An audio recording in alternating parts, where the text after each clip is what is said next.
Good morning, it is 7 o'clock and welcome to Mornings on Sky News. With Sophy, Ridge and me, Ridge Melbourne. Good morning from me too. Let's get to it. The US president threatens to blow up the world's largest gas field after Israel attacks it without his permission. Well, Iran has retaliated, hitting Qatar, Saudi Arabia and Israel. Inside Iran, a show of defiance, thousands of people turn out for a mass funeral, mourning the leaders that have been killed so far. Also making news today, a second university in Kent has confirmed a case of meningitis as hundreds of students get vaccinated. And we've also got some exclusive polling that reveals a third of crimes aren't reported because people don't think the police will do anything about it.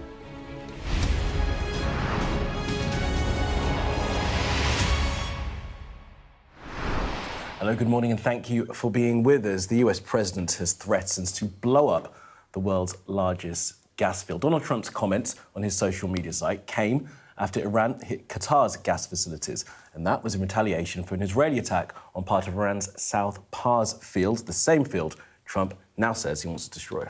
So you might be a little bit confused about what's going on here, but the bottom line is that this could all have a massive impact on the global economy and oil and gas prices already spiking this morning. So Donald Trump's angry because Israel attacked the Iranian part of the gas field without telling him. He's now ordered them to stop.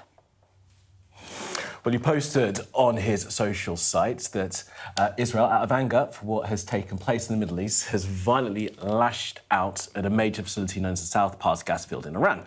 A relatively small section has been hit, he says. The US knew nothing about this particular attack, and the country of Qatar was in no way, shape or form involved with it, nor did it have any idea what was going to happen. Unfortunately, Iran did not know this or any of the pertinent facts pertaining to the South Pars attack and unjustifiably and unfairly attacked a portion of Qatar's LNG gas facility then.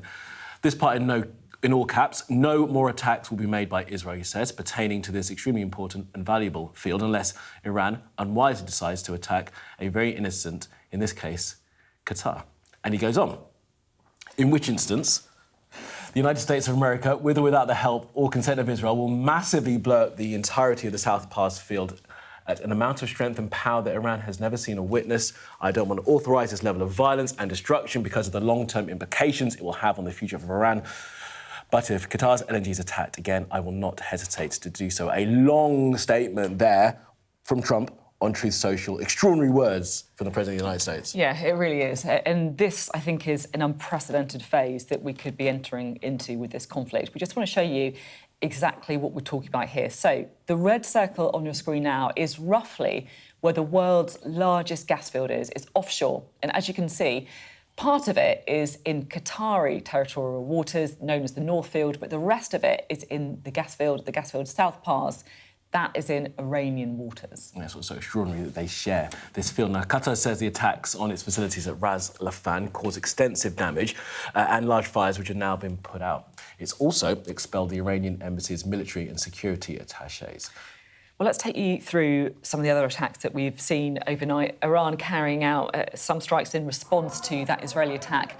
So this is Riyadh. Iran fired a number of missiles at Riyadh, the capital of Saudi Arabia. The attacks happened while regional leaders were meeting in the city to try and discuss a response to the conflict.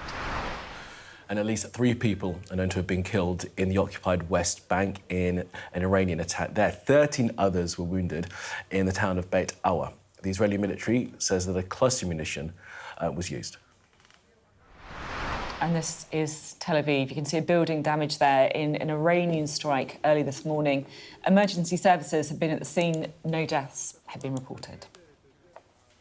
We're going to take you inside Iran now. Our correspondent, international affairs correspondent, Dominic Waghorn, is the only British broadcaster currently working in country. He's been at a funeral in Tehran where thousands of people turned out to mourn their leaders. If you assassinate people whose religion embraces martyrdom, this is what you can expect. As Iran's government buried its fallen heroes, its supporters came out in force. Senior security official Ali Larijani was killed in an airstrike 2 days ago. Honoured today along with the crew of the Iranian Navy ship sunk at the start of the war. Thousands of mourners gathered for the combined funeral, bringing their tributes to the dead.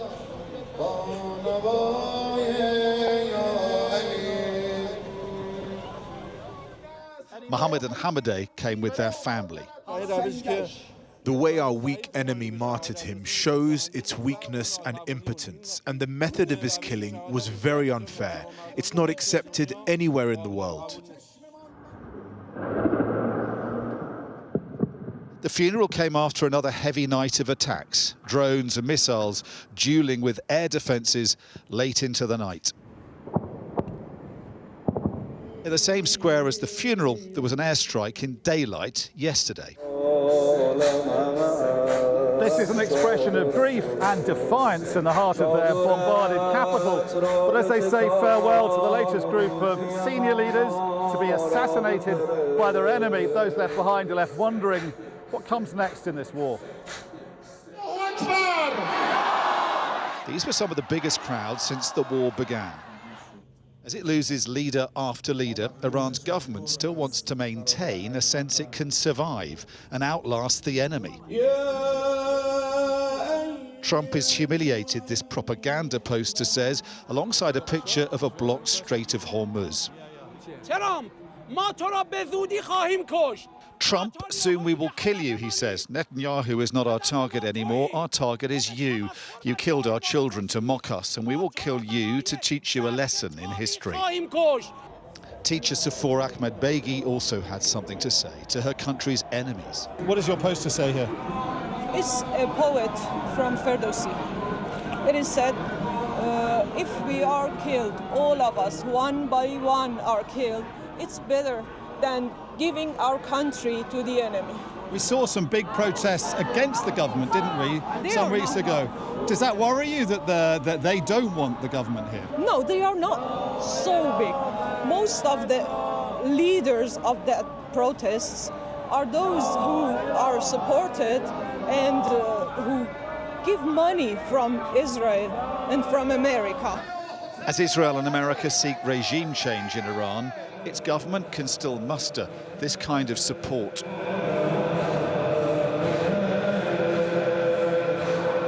And the culture of resistance and no surrender, celebrated here today, makes bombing Iran into submission all the more difficult. Dominic Waghorn, Sky News, Tehran. Dominic, they're reporting from inside Iran. Well, let's bring in our correspondent, Sally Lockwood, who's in Dubai for us. Sally, what's the latest in the region? Yes, certainly it feels like things are escalating, Sophie. What has been a military war until now feels very much like an energy war. And it was late yesterday evening that we received word in this warning from the Revolutionary Guard in Iran that they would be targeting energy infrastructure in the UAE, Qatar and Saudi in response to that attack by Israel on the South Pars gas field yesterday. And when that warning came, it was shortly after that we received an emergency alert here in the UAE in the middle of the night, and then confirmation some hours later that a gas field and oil infrastructure south of Abu Dhabi were targeted overnight, that missiles were intercepted and that there was some damage from falling debris, and operations there have now been shut down according to UAE officials. But of course, it wasn't just the UAE that was targeted. Oil infrastructure in Saudi was also targeted overnight, resulting in minor damage. And Qatar has had some significant damage to their liquefied natural gas facilities in Qatar, and that had already been shut down earlier this month due to damage from drone attacks. But Qatar has reacted furiously. They've already expelled security and military attachés representing Iran in Qatar, and they've summoned the Iranian ambassador.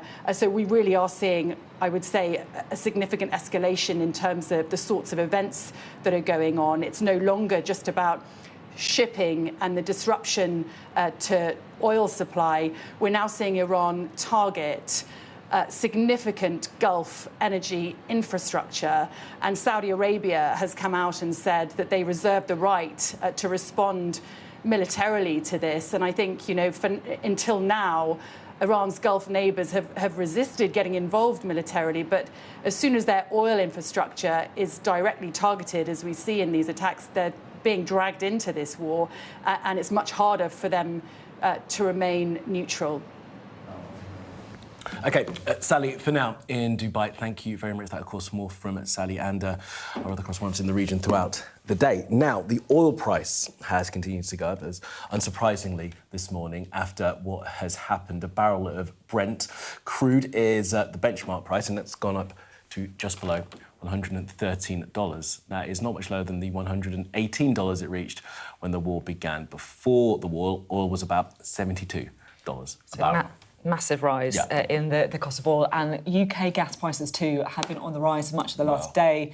And we just look at that, the graph says it already, doesn't it? So they're priced at 139 pence per therm, which is a little bit of a dip from last night, but it is still closer to the wartime high of 164 pence. Yeah. A little bit later on this hour, we're going to speak to Matthew Gould, former UK ambassador to Israel, for his sense of everything that is going on. And looking at those prices of natural resources, it's clear that these second, third-order consequences of this US-Israel war are really going to start having impacts on not just the region, but all of us, and it's going to keep getting worse because we don't know when it's going to end. Yeah, this is it. I mean, it does feel like if sites like this gas field are suddenly dragged into the conflict, we are in an unprecedented territory here, and that has a massive impact on everything. I mean, we've been looking, haven't we, at the price of jet fuel, right? So this is flights, Easter breaks, May holidays, all that kind of thing. Since the Iran conflict, jet fuel prices have almost doubled, record high. So they've risen from 60 cents to $1.1 per litre. So that is a huge rise. And it's had consequences too. So Virgin Atlantic, one of several airlines, have introduced fuel surcharges for passengers. Vietnam has warned of possible flight cancellations. It's going to have a huge economic consequence. It is. It's not just the case of flights in and out of the region being delayed, stopped, people not able to go in. This is going to spread widely, and with that threat from Donald Trump, I mean, who knows where this goes next? His threats previously haven't had the effect he would have wanted them to have on the Iranians, because the Iranians have been firing missiles and drones all around the region. Who knows what their response will be? I guess we will find out in the hours that are ahead. Yeah, we will. We'll talk to the government as well about this in about 5-10 minutes to try and have a look at the UK response. Bit of breaking news to bring you in the meantime. The latest unemployment figures from the Office of National Statistics have dropped. It's static, so unemployment remains at 5.2% in the 3 months to January. So it is static, but you can see from the chart there that it has been climbing up, and particularly, of course, that focus on youth unemployment as well. Yeah, absolutely. I mean, the government, I guess, will be happy that it's remained the same. They wanted it to drop, of course. The ONS have commented on it. Liz McCowan has said in the last few minutes, labour market conditions were little changed at the start of the year. The number of workers on payroll rose slightly in the latest month, but overall, the recent picture has been broadly flat. I mean, the question, I guess, will be for many people is to wonder how much this war is going to start affecting the economy and whether that will start to feed in to things like the unemployment numbers. We'll find out again in the fullness of time. Yeah. So let's bring you the latest, shall we, on the outbreak of meningitis that we've seen in the southeast. A second university in Kent has confirmed a case of meningitis, which means 20 people are now suspected to have been infected. Yeah, the University of Kent says precautionary antibiotics have been given to 6,500 students, with 600 vaccinations administered yesterday. Well, let's bring in our correspondent, Sadia Chowdhury. Sadia, morning to you. So tell us about the second uni and just how concerned are people that this thing is spreading? So I think it's worth clarifying that the University of Kent, which is the first university, isn't really the epicentre or the ground zero of this. The UK HSA is still asking anyone that has been to the nightclub, which is called Club Chemistry, to come forward and get treatment. That is if you've been there on the 5th, 6th or 7th of March. But the university, I think because a lot of its students frequent this club and because of the close proximity that students live on in campus, it's sort of become the de facto centre for all of this stuff. And we've seen here is where they've done the antibiotics distribution. You would have seen those queues earlier in the week. And since yesterday, they say 600 students have been administered the vaccine there. And this second university, the Canterbury Christchurch University, now also confirming that one of its students has contracted meningitis. I think initially we were told this was going to be 5,000 doses of the vaccine to university students at the University of Kent. Possibly we'll now see that being widened out with the second university. But also I think there are questions about why schools aren't involved, because we know, of course, high school students and sixth form students have been hospitalised and required hospital admission over this as well. So I think there'll be some questions about that. One of the key problems is that these universities are quickly emptying out because it's the Easter holidays coming up, and this is usually an exam week in the academic calendar, which means a lot of students, if they've had their exams cancelled or moved online, would have already gone home. And when we've spent time at the University of Kent this week, it's been really empty. There's barely anybody there. So how successful a vaccine programme will be is still to be seen. And there's no question about widening the vaccine programme out nationwide, right? Because I think it's the issue for university students or sixth formers is that they won't have had the meningitis B vaccine when they were younger, right? Exactly, but what we have seen is that GP surgeries have been asked since yesterday to give antibiotics to anybody who is a student of the University of Kent or who has been to that nightclub on those dates. So there is a nationwide sort of targeted approach on that side, but that's for the antibiotics, not for the vaccines. The thing to watch is for the 9:30 update that we get from the UKHSA. I've got the website here. I'm constantly clicking on it. Yeah, it was early. It was early, wasn't it, yesterday? It came early. Yeah. But no, nothing yet. But we will hopefully get some updates and then see if that number of 20 cases has moved up. Yeah. Okay. Sadia, thank you very much for that. And I suppose the issue with this, apart from the tragedy of those that have lost their lives as a result of contracting meningitis B, is the fact that health officials don't quite seem to know why it's spreading so much. I mean, they're using words like unprecedented, explosive for the number of cases that they have seen, which for those in that area will be hugely concerning that it would appear at this stage, while the health officials perhaps doing absolutely everything they can to try and reduce the number of cases, there is still this concern that they're not quite sure why it spread so quickly. Yeah, and I think question marks too about the speed of the response as well, because it was an exchange. One of the reports was from France, I think, an exchange student returning back and saying, hang on a minute, they contracted meningitis. One in the UK. Absolutely. Well, it's one we'll absolutely keep an eye on, and we'll be reporting from Kent later on today, and we'll speak to a professor, Devi Sridhar, later on this morning about the outbreak and vaccination as well. Yeah, we will. Now, an awful lot of international news, of course, breaking overnight with a UK a huge UK impact as well. We can talk now to the Trade Minister, Sir Chris Bryant, who joins us now. Good to have you. Good morning. Weirdly, I had meningitis when I was 21. Did you? Viral meningitis. I caught it and I was on a train in Spain from Barcelona to Madrid overnight when I suddenly, the world was like... What were the first symptoms then? What happened? Terrible, shocking headache. It was like the world was going in and out and in and out, and I was dripping with sweat. Terrible. Viral meningitis. Anyway. Were you OK? Did you... I was fine. I managed to get myself to a hospital and they did a lumbar puncture, and which was the most painful thing ever. And then they released me, which is really bizarre.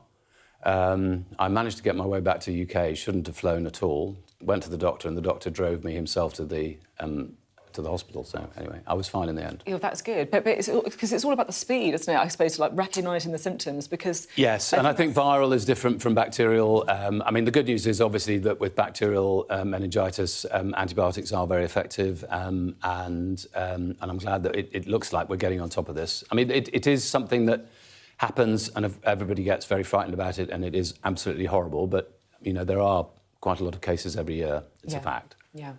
Well, anyway, sorry. I'm glad you're... No, thank you for sharing the story. And also, it's like that headache that seems to be one of the key things, doesn't it, that people were talking about. Yeah. And I'm glad you're OK. That's good. Thank you. I wondered if we could start with Iran. I am keen to talk about this deal and Brexit, of course, later. But with Iran, South Pars, the largest natural gas field in the world, has been struck. Donald Trump has threatened to blow the whole thing up. I mean, this could have a huge impact on the UK. How concerned is the government? Concerned. And of course, we're watching it, which is why...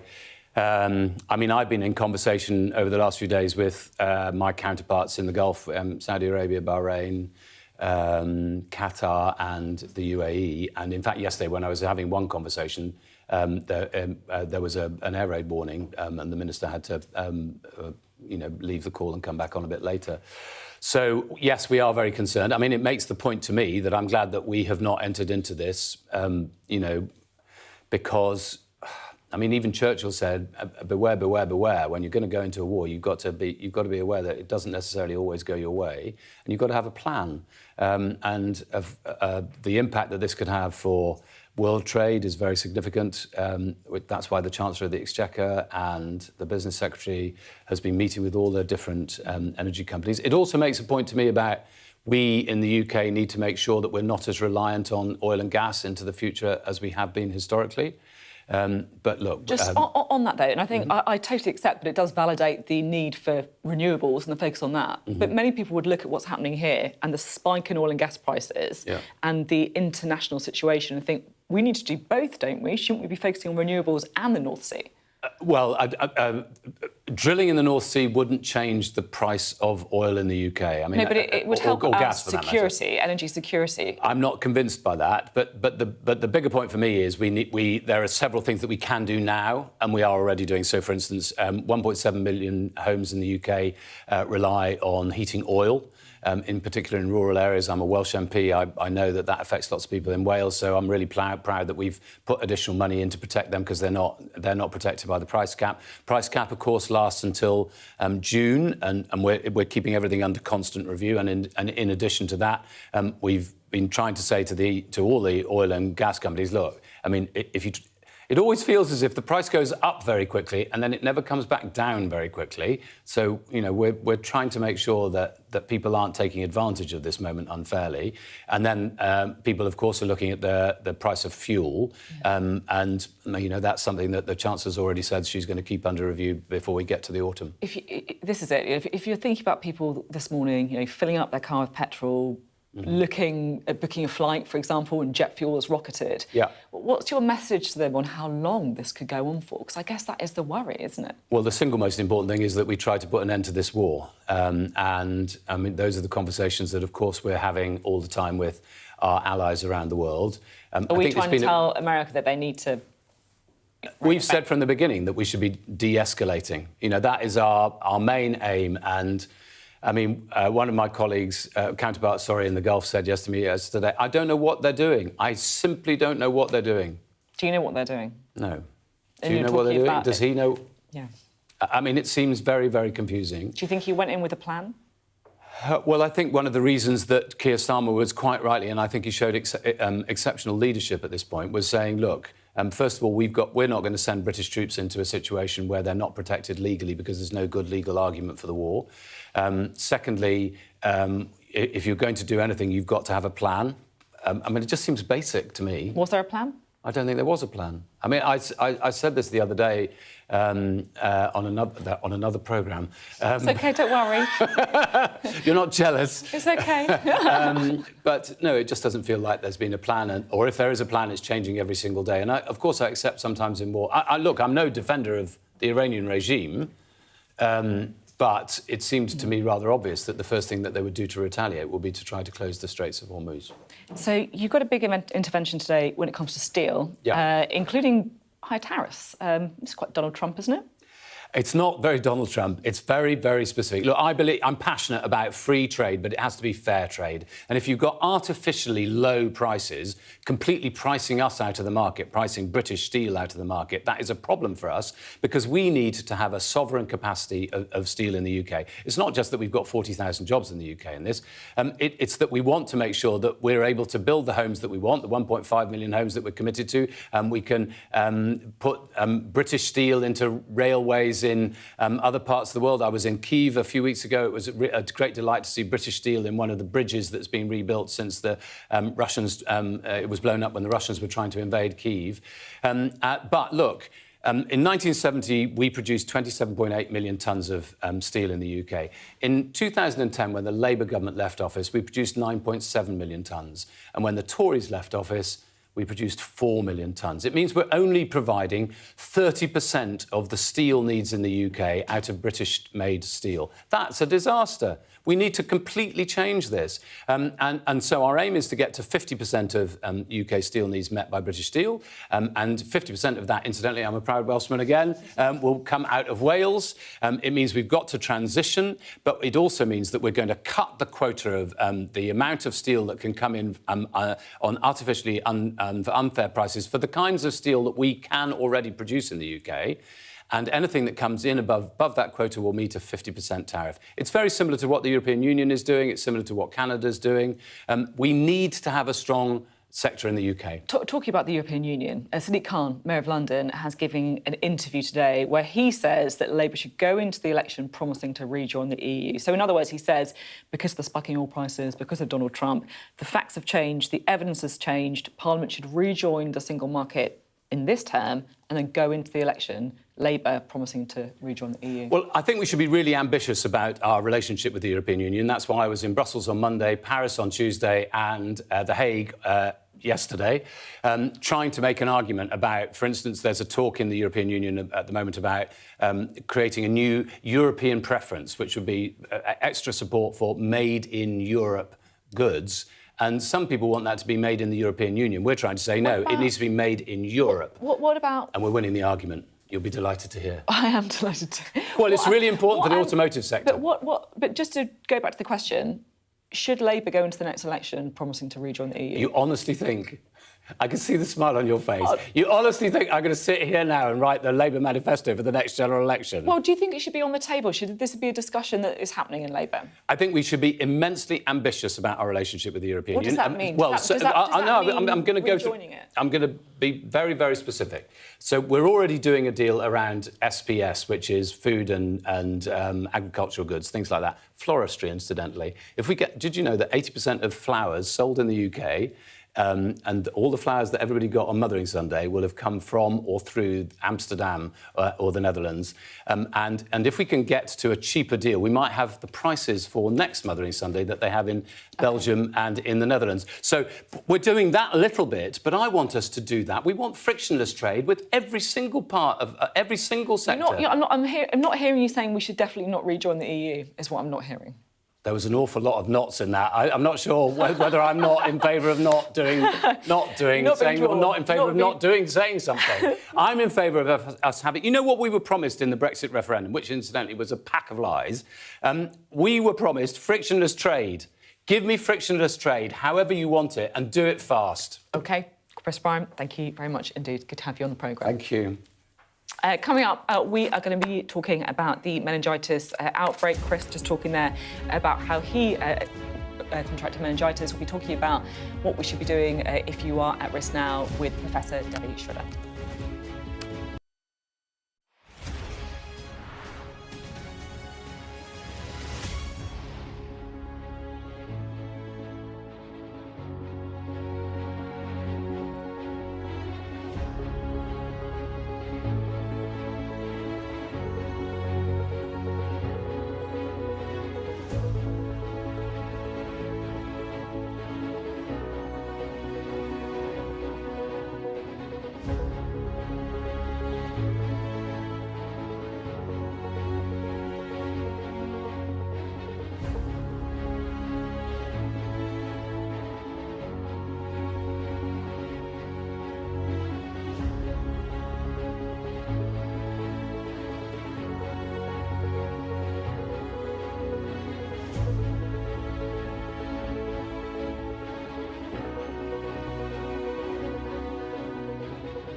The best thing about being a Sky News journalist? I'm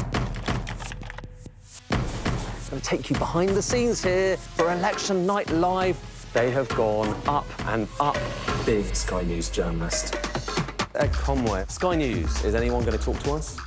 Mortgage rates did go up very sharply during your time in office. Here it is. First off, just the scale of what we're looking at. Our data shows it's been happening. Question is, why it hasn't been stopped. What's the best thing about being a Sky News presenter?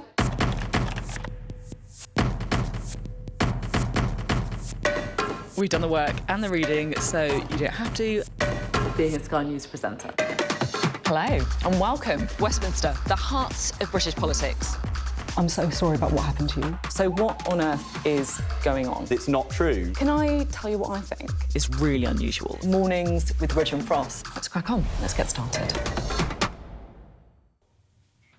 Now, thanks for staying with us. Now, as we have been reporting so far this morning, there have been a number of new meningitis vaccinations given out, some 600 administered to students at the University of Kent, and it comes as a second uni in the area confirmed a case of meningitis there that is linked to this outbreak.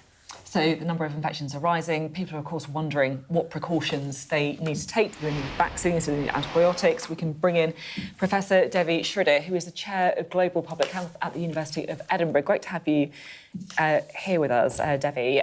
Firstly, how concerned are you about this outbreak? Well, obviously, it's really concerning. We've already had 2 young people die, and we know that a number of others are infected. And meningitis, particularly meningitis B, this strain, is very serious. It's life-threatening, as we've seen. But on the other hand, we do have a vaccine that works against this particular strain. We do have antibiotics, which are very effective at treating infection. So we are in a good place from a public health perspective to manage this outbreak and contain it quickly. Professor, words like explosive, unprecedented are being used around this outbreak. Why does there seem to be, from some officials, a little sense that they don't quite know how to get a handle on this thing?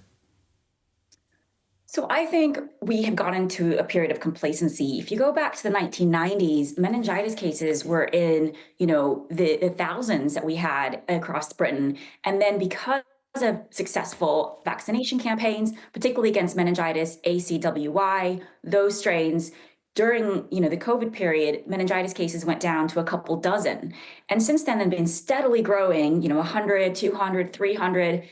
And so this, in the sense, I would say, is not unprecedented, but I think it's random why it occurred now, but also it's large. It's a super spreading outbreak.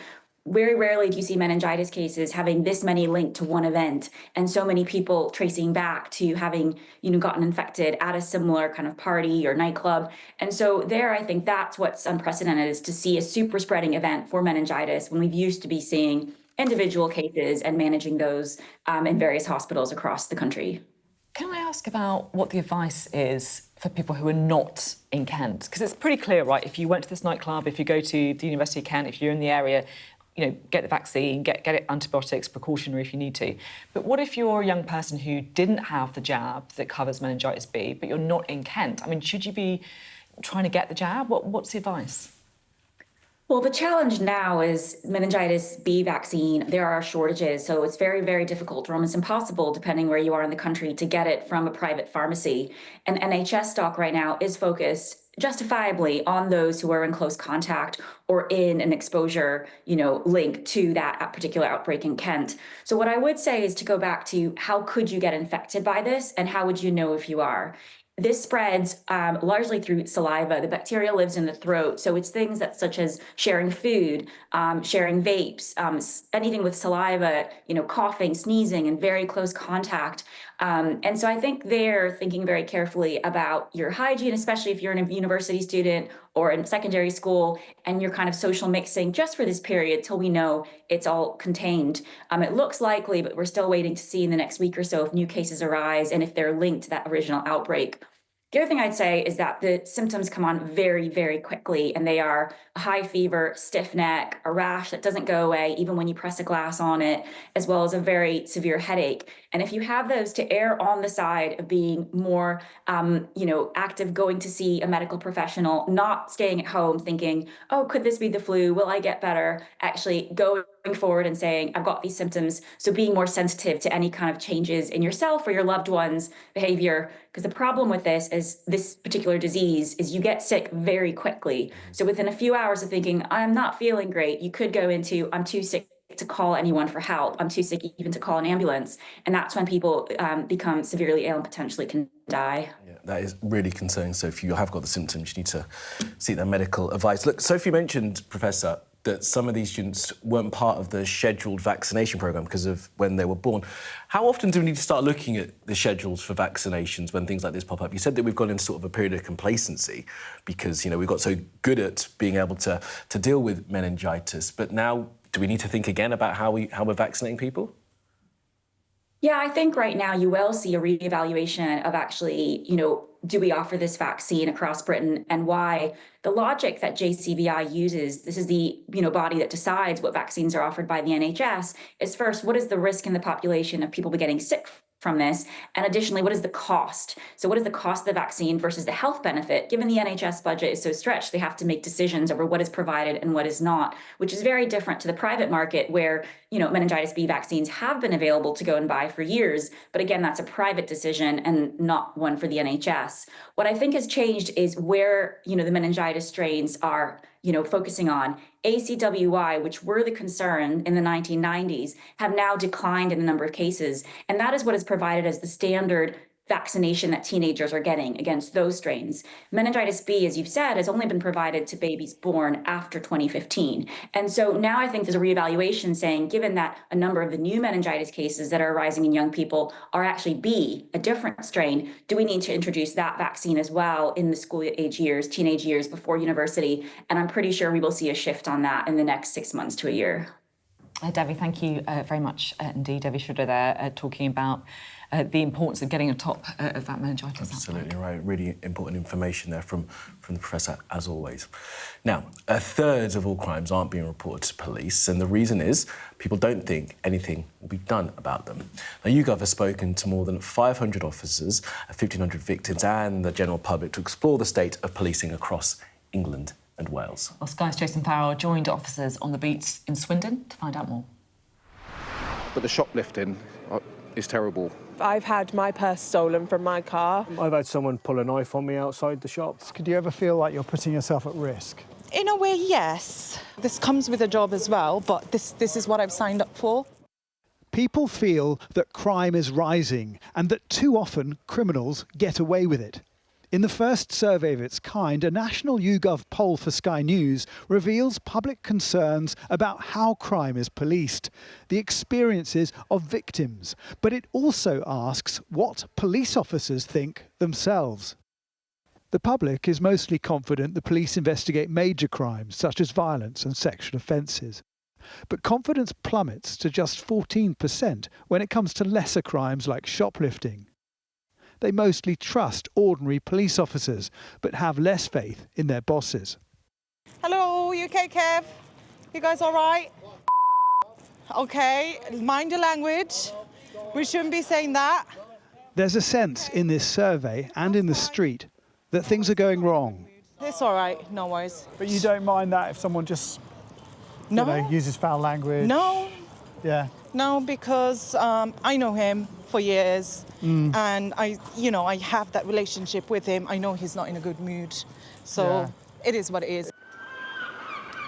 Havelock Street in Swindon is like any street in any town centre in Britain, and like many shop owners, they feel under siege. Cobbler Vince has set up what he calls Meerkat. So this is just up the road, 3-4 doors up. Right. A shopkeepers' alliance to quickly share information on thieves in the area. And there he is. Same guy. How many times has your shop been broken into? 6 times we've been broken into. We've caught 2 of them.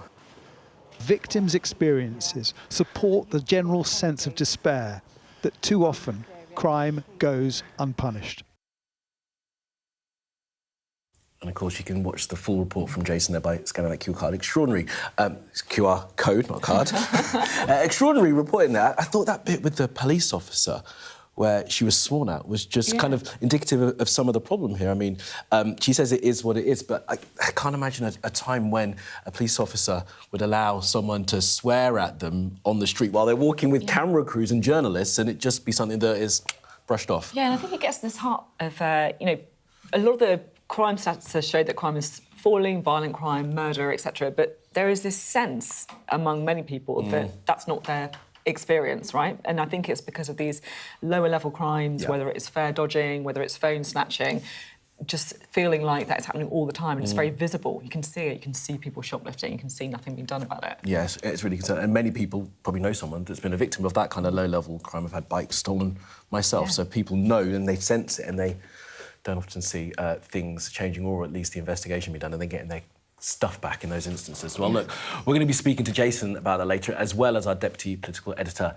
Sam Coates. That is later on this morning. Yeah, and of course, we've got a special programme as well. A special edition of The UK Tonight with Sarah J. Mee. Is policing fit for purpose? That's at 8 p.m. here on Sky News. Yes. Now, the government has announced a new strategy to protect and grow the British steel industry. You were talking to Chris Bryan a bit about this, weren't you? Exactly. So the hope is that at least half of the steel used in the UK will eventually be produced from here. Our economics and data editor, Ed Conway, reports. Port Talbot in South Wales, Britain's biggest steelworks. This place has been on the brink of closure for decades, but in recent years, it's been reinventing itself. The key thing to note about this place is that the old blast furnaces have been shut down. They're just skeletons now. They're due to be replaced with new electric arc furnaces, making steel from old scrap with far lower carbon emissions, which might explain why the government chose Tata Steel UK for their big relaunch for the steel sector. The steel strategy is a big thing. We've been waiting for ages for it, so finally it's out. Do you know how long you've been waiting for it? You've been waiting for 80 years, because there's never been one before. Steel is fundamental to how you build an economy, how you make sure that you can look to the future, but you have to do that now, recognising that the world is changing. There is still steel being made here in South Wales, albeit from raw slab imported in mostly from India.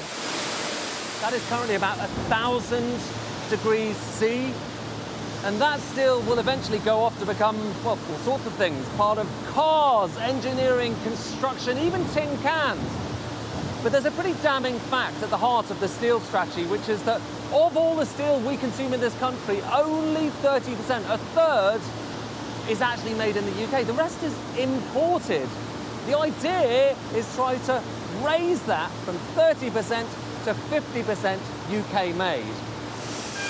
But the strategy also involves two other big changes. A large dollop of taxpayer money, 2.5 billion going to steelmakers, and, here we get to the bit about those walls, new trade barriers. 50% tariffs and lower quotas to protect the industry from cheap imports from countries like Turkey and Vietnam. Barriers without which the industry might not survive. If the government hadn't have done anything on quotas and tariffs, what would have happened here? Well, we would have seen like what has happened to the rest of the country in the last 40 years. It would have seen, I mean, steel industry would have got wiped out in a few It would have years. got wiped out? Yeah, despite the effort we are making here, as you can see in my background. But it's not existential. It would have... It was more than, it would have been, you know, some sense, a harakiri. Up until now, Britain had stopped short of imposing new tariffs, unlike Europe and, most famously, Donald Trump. That has now changed. It is a major shift. It's a big moment. It is a big moment, and I didn't do it at a whim. You know, I just mean, if you think about the economic history of this country, you know, this free trading nation, inventing comparative advantage, all of that stuff, and now 50% tariffs. It's kind of a big deal. And also reducing the quotas for certain products coming in. Yeah. I am making it it will still remain easy to import products that our economy needs that aren't produced domestically. For those products and steel products that are produced domestically, I am defending them. With the world now facing new trade shortages amid war in the Persian Gulf, that question about where things are made is starting to trump almost everything else. Ed Conway, Sky News in Port Talbot. I thought it was interesting you speaking to Chris Bryan about exactly that piece and what the government is trying to do. He said more than once that as a Welsh MP, it's really important to him to get those industrial jobs back into Wales, because, of course, look at the state of Welsh Labour right now going into those elections where they're likely to lose. It's a very good point. And you see all of these kind of steel plants and the industry that is so important to these areas. You can see why it's something that Labour, despite their overall opposition to tariffs, particularly when Trump's putting them in place, might be keen to protect that industry. Absolutely. All right, well, do stay with us because we're going to speak to the former ambassador to Israel, Matthew Gould, about the situation in the Middle East.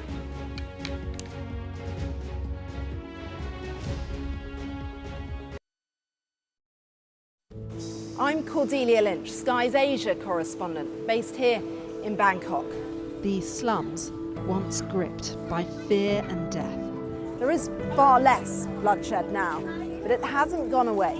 Who's asking you to kill? The police will give me the orders, and after I kill the target, I throw the gun away. We try our best to uncover and unpick a fast-changing and deeply complex region. These large waterways provided an excellent source of body disposal. This is the Buriganga River, where victims who'd allegedly been shot dead were dumped. Sheikh Hasina, how confident are you that she will stand trial? She will stand trial, there's no doubt about that. We're going to take you to the very heart of a criminal network, going undercover inside Southeast Asia's scam centres for the very first time. We won't have any problems with police, it's okay. Just seen Imran Khan leave, and as we understand it, he's just been shot in the leg. They have decided that the only way they'll allow elections is if I am inside jail or killed. Sky News get the full story first. Chinese vessels start encircling the boat we're on, blocking its path. The Chinese are now deploying water cannons, firing it directly towards our boat. We've discovered doctors across Delhi dishing out pills like this, claiming they will provide a lifelong cure for homosexuality. Rohingya people fleeing an escalating civil war. The situation here in Cox's is desperate. An already insecure place does feel a lot more precarious. The best thing about being a Sky News journalist... My darling. Beth Rigby, Sky News. Is being a Sky News journalist. You said to people, I'm not coming back for more, but you have come back for more. Well, let's kick off. And make a statement. What can our Prime Minister say to you to not impose tariffs? He's coming out! What more do you need? What's the best thing about being a Sky News journalist? Who's funnier? Being a Sky News journalist. A special edition of The World with me, Yalda Hakim. Pakistan has the right to respond. You're like, what? Historic day here today. Congratulations, this is a huge moment. But what happens now?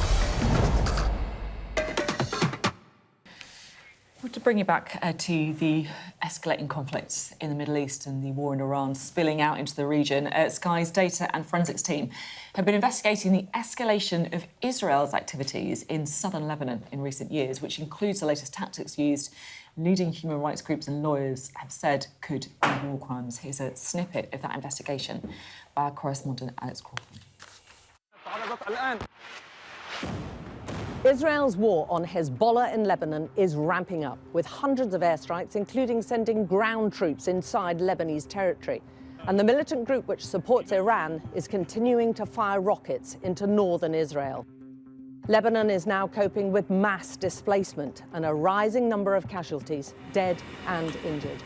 Israel says it's not going to allow Lebanese residents to return home until the Hezbollah infrastructure is destroyed.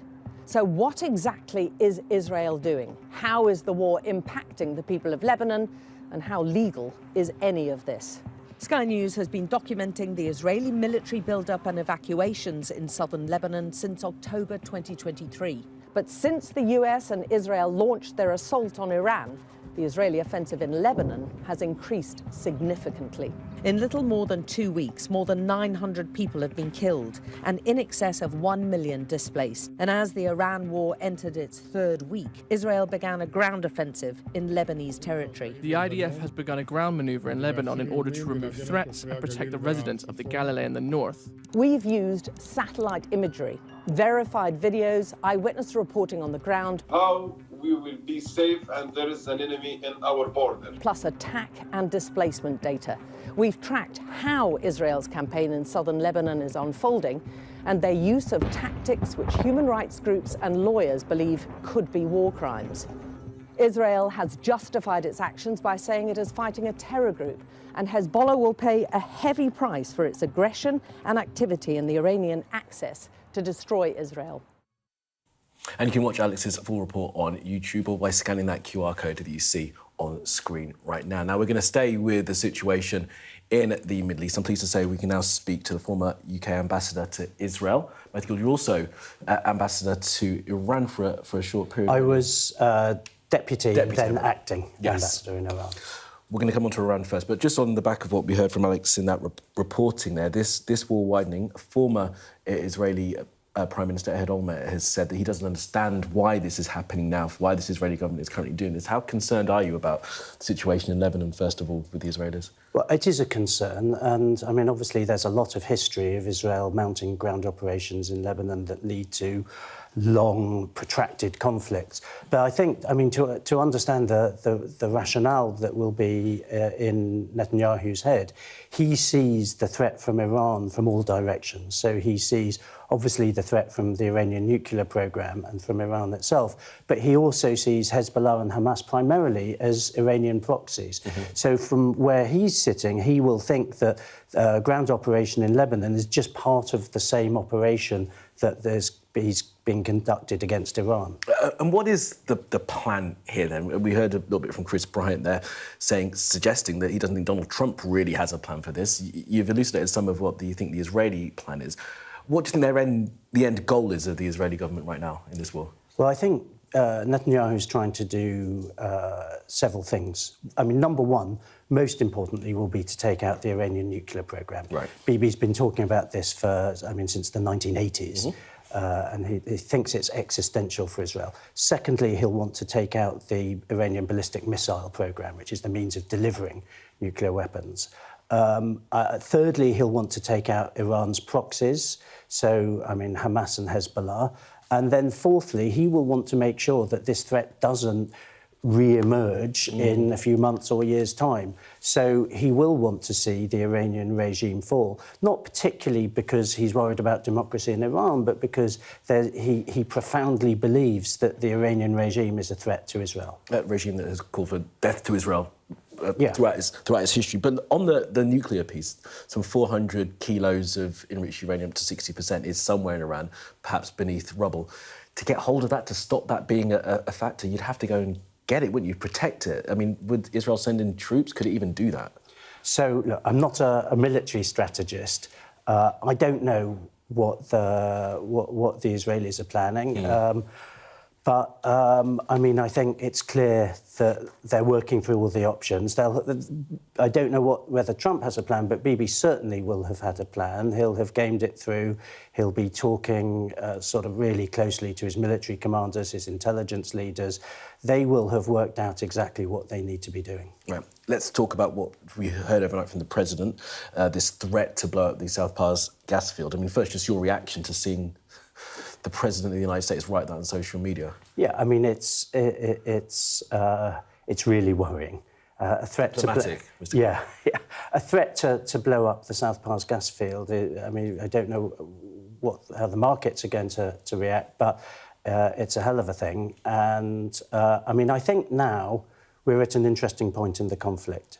There is a potential, I think, for the US and Israel to de-escalate, to leave a really chastened, weakened Iranian regime in place.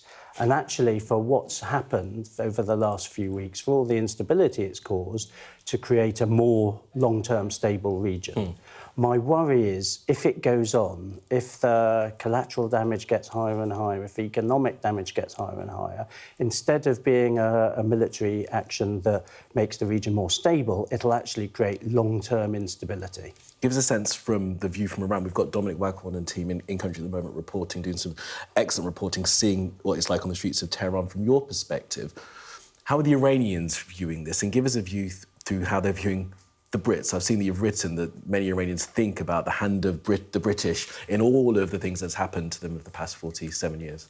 So it's one of the most extraordinary things about my time in Iran. I was there for 2.5 years, albeit quite a long time ago.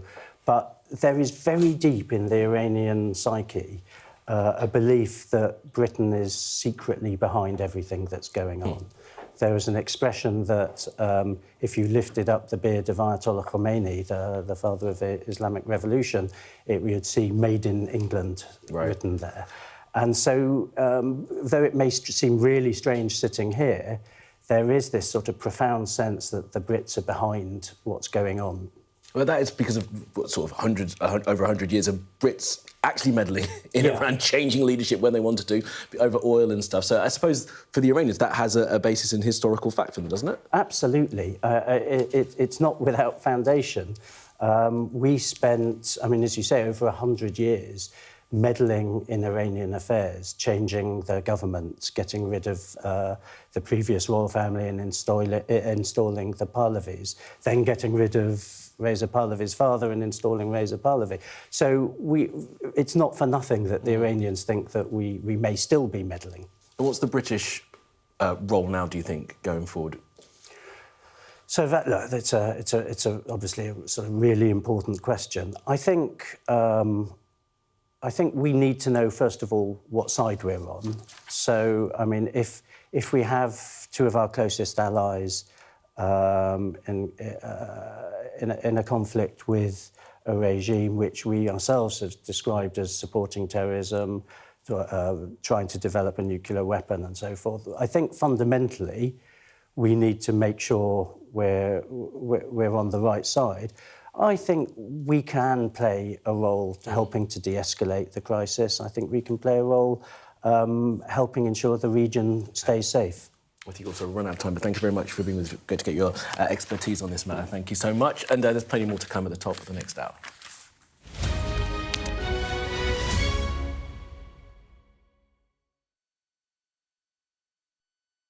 The best thing about being a Sky News journalist? They call him the king of the jungle. Being a Sky News journalist. Yusra Al-Baghir has this report. And this is what's left of it. As a woman of colour, how did the Harris campaign speak to you? People risk their lives to speak to us for this report. Mr. Zuma, Sky News. We're trying to see as much as we can.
Hello there, and a very good morning. It is 8 a.m. and welcome to Mornings on Sky News. Sophy and Kamali, good morning from the both of us. Lots to get to today.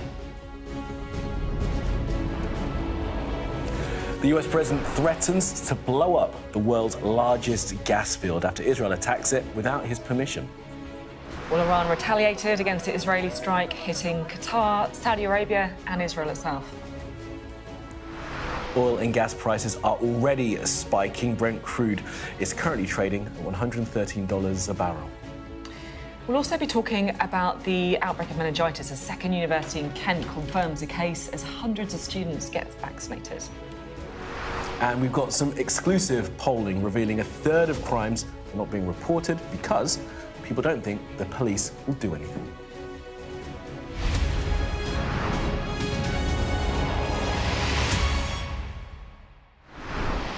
Good morning, thanks for being with us today. The US president is threatening to blow up the world's largest gas field. Donald Trump's comments on Truth Social came after Iran hit Qatar's gas facilities, and that was in retaliation for an Israeli attack on part of Iran's South Pars gas field. That's the same field that Trump is now threatening to destroy. Extraordinary moment. You might be a little confused about what's going on, but the bottom line is this is going to have a massive impact on the global economy. Oil and gas prices are already spiking, and Trump is angry because Israel attacked the Iranian part of that field. He says, without telling him, he's now ordered them to stop. So he wrote lots of his thoughts on social media overnight. I'll read you some of it. He said, Israel, out of anger for what has taken place in the Middle East, has violently lashed out at a major facility known as the South Pars gas field in Iran. A relatively small section of the whole has been hit.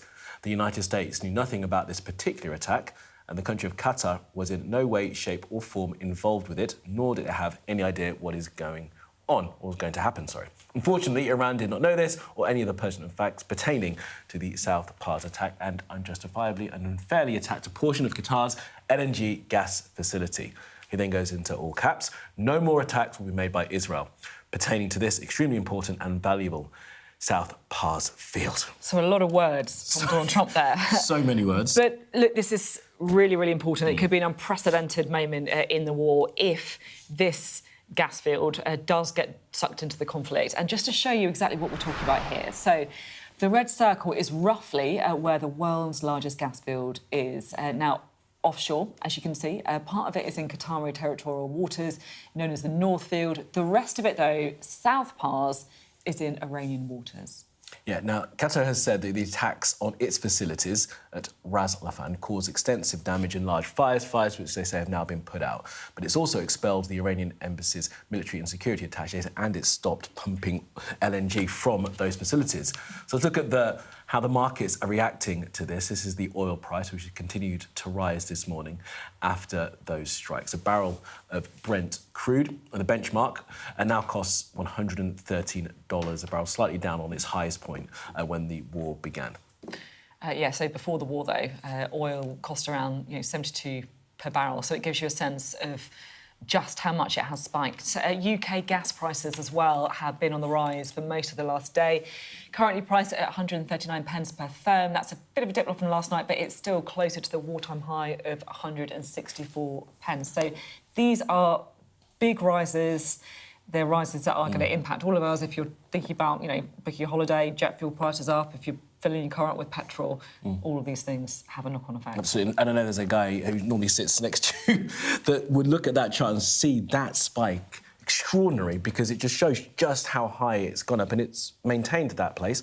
And it's probably going to go up further because of those threats. And the question is whether or not Donald Trump actually has a plan. And you asked that very question, didn't you? Yeah, we did. So we spoke to Chris Bryant, who was the Trade Minister earlier today, and I feel like he went further than I've heard from any other member of the government in criticising Donald Trump.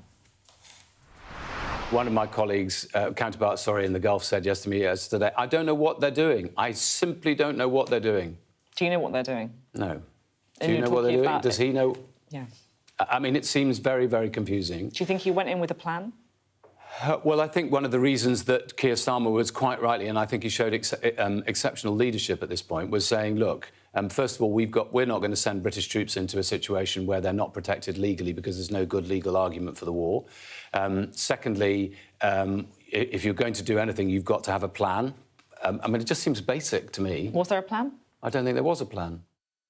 I mean, as you say, Sophie, I think that is a little further than we've had government ministers go on this, saying he doesn't know what Trump's doing. Asked you whether you knew, and of course, no one does, because Donald Trump, many would say, has seemed to have many reasons for doing this, at least 7, maybe 10 reasons that keep changing intermittently. And at this point, as you know, as fossil fuel costs keep getting higher, we don't seem to be finding a way out of it. Yeah, well, Chris Bryant, I thought, as you know, Kamani says, pretty decisive there. I don't think he had a plan. Let's take you inside Iran now. Our correspondent, Dominic Waghorn, is the only British broadcaster in the country. Yeah, he's been at a funeral in the capital, Tehran, where thousands turned out to mourn their lost leaders.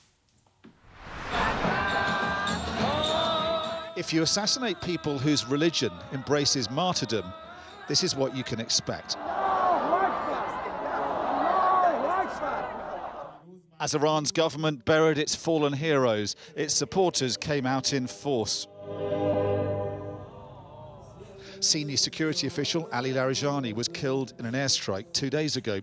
Honoured today along with the crew of the Iranian Navy ship sunk at the start of the war. Thousands of mourners gathered for the combined funeral, bringing their tributes to the dead.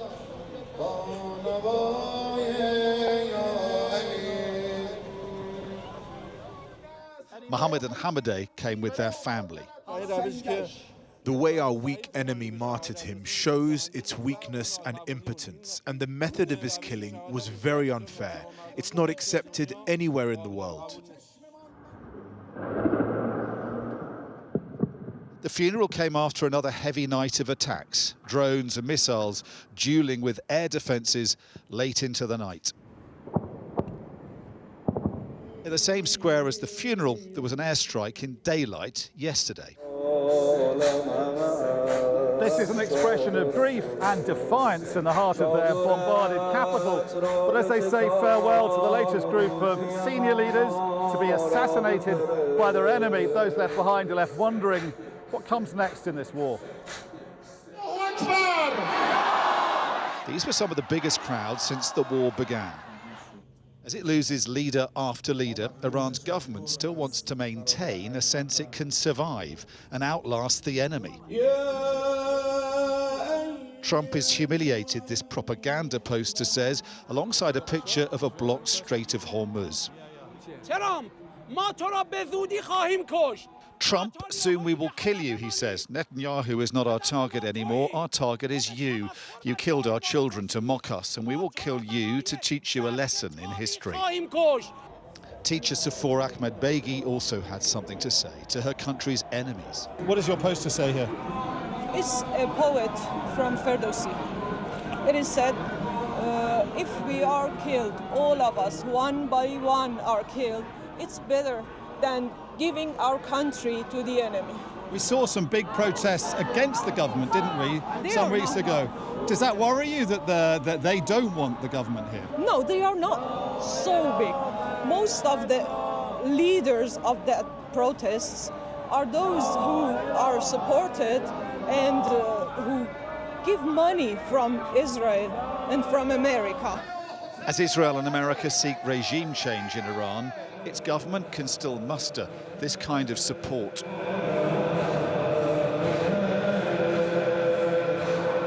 And the culture of resistance and no surrender, celebrated here today, makes bombing Iran into submission all the more difficult.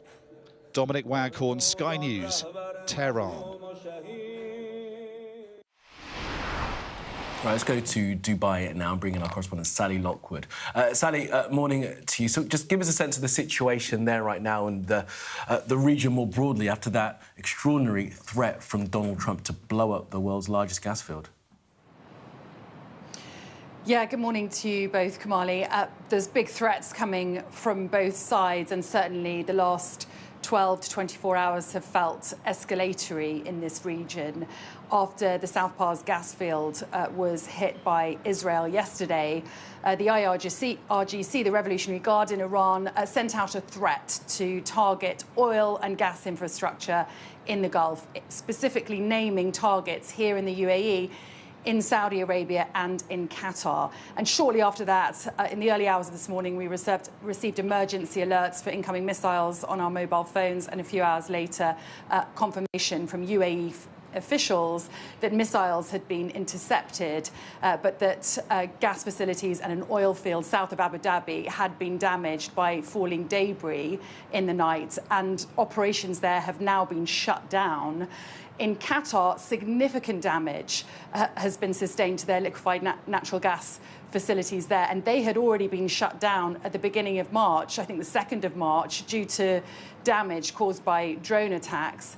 And then Saudi has also reported that they've intercepted missiles heading for an oil refinery there. Significant explosions reported to me by eyewitnesses in Riyadh. And Saudi has come out and reacted angrily, saying, you know, we reserve the right to respond militarily because this is no longer just targeting oil and gas shipping and disruption in terms of the Strait of Hormuz. This is now a direct attack on Gulf energy infrastructure, and Qatar has also responded furiously, expelling security and military attachés to Iran and also summoning their ambassador. I think, you know, looking at this now, this is dragging Gulf countries and their very valuable oil and energy infrastructure into this war, which makes it much harder for Gulf states like the UAE, like Saudi, like Qatar, who until now have resisted getting involved militarily. It makes it much harder for them to maintain a neutral position. Sally, I'm interested in your take about the relationship between the US and Israel, because it feels like at the beginning of the war they were almost in lockstep with their aims. Do you think with this latest strike and escalation that's changed? And is there a sense that Donald Trump is, I guess, you know, losing control of the conflict? I mean, it's a good question, Sophie.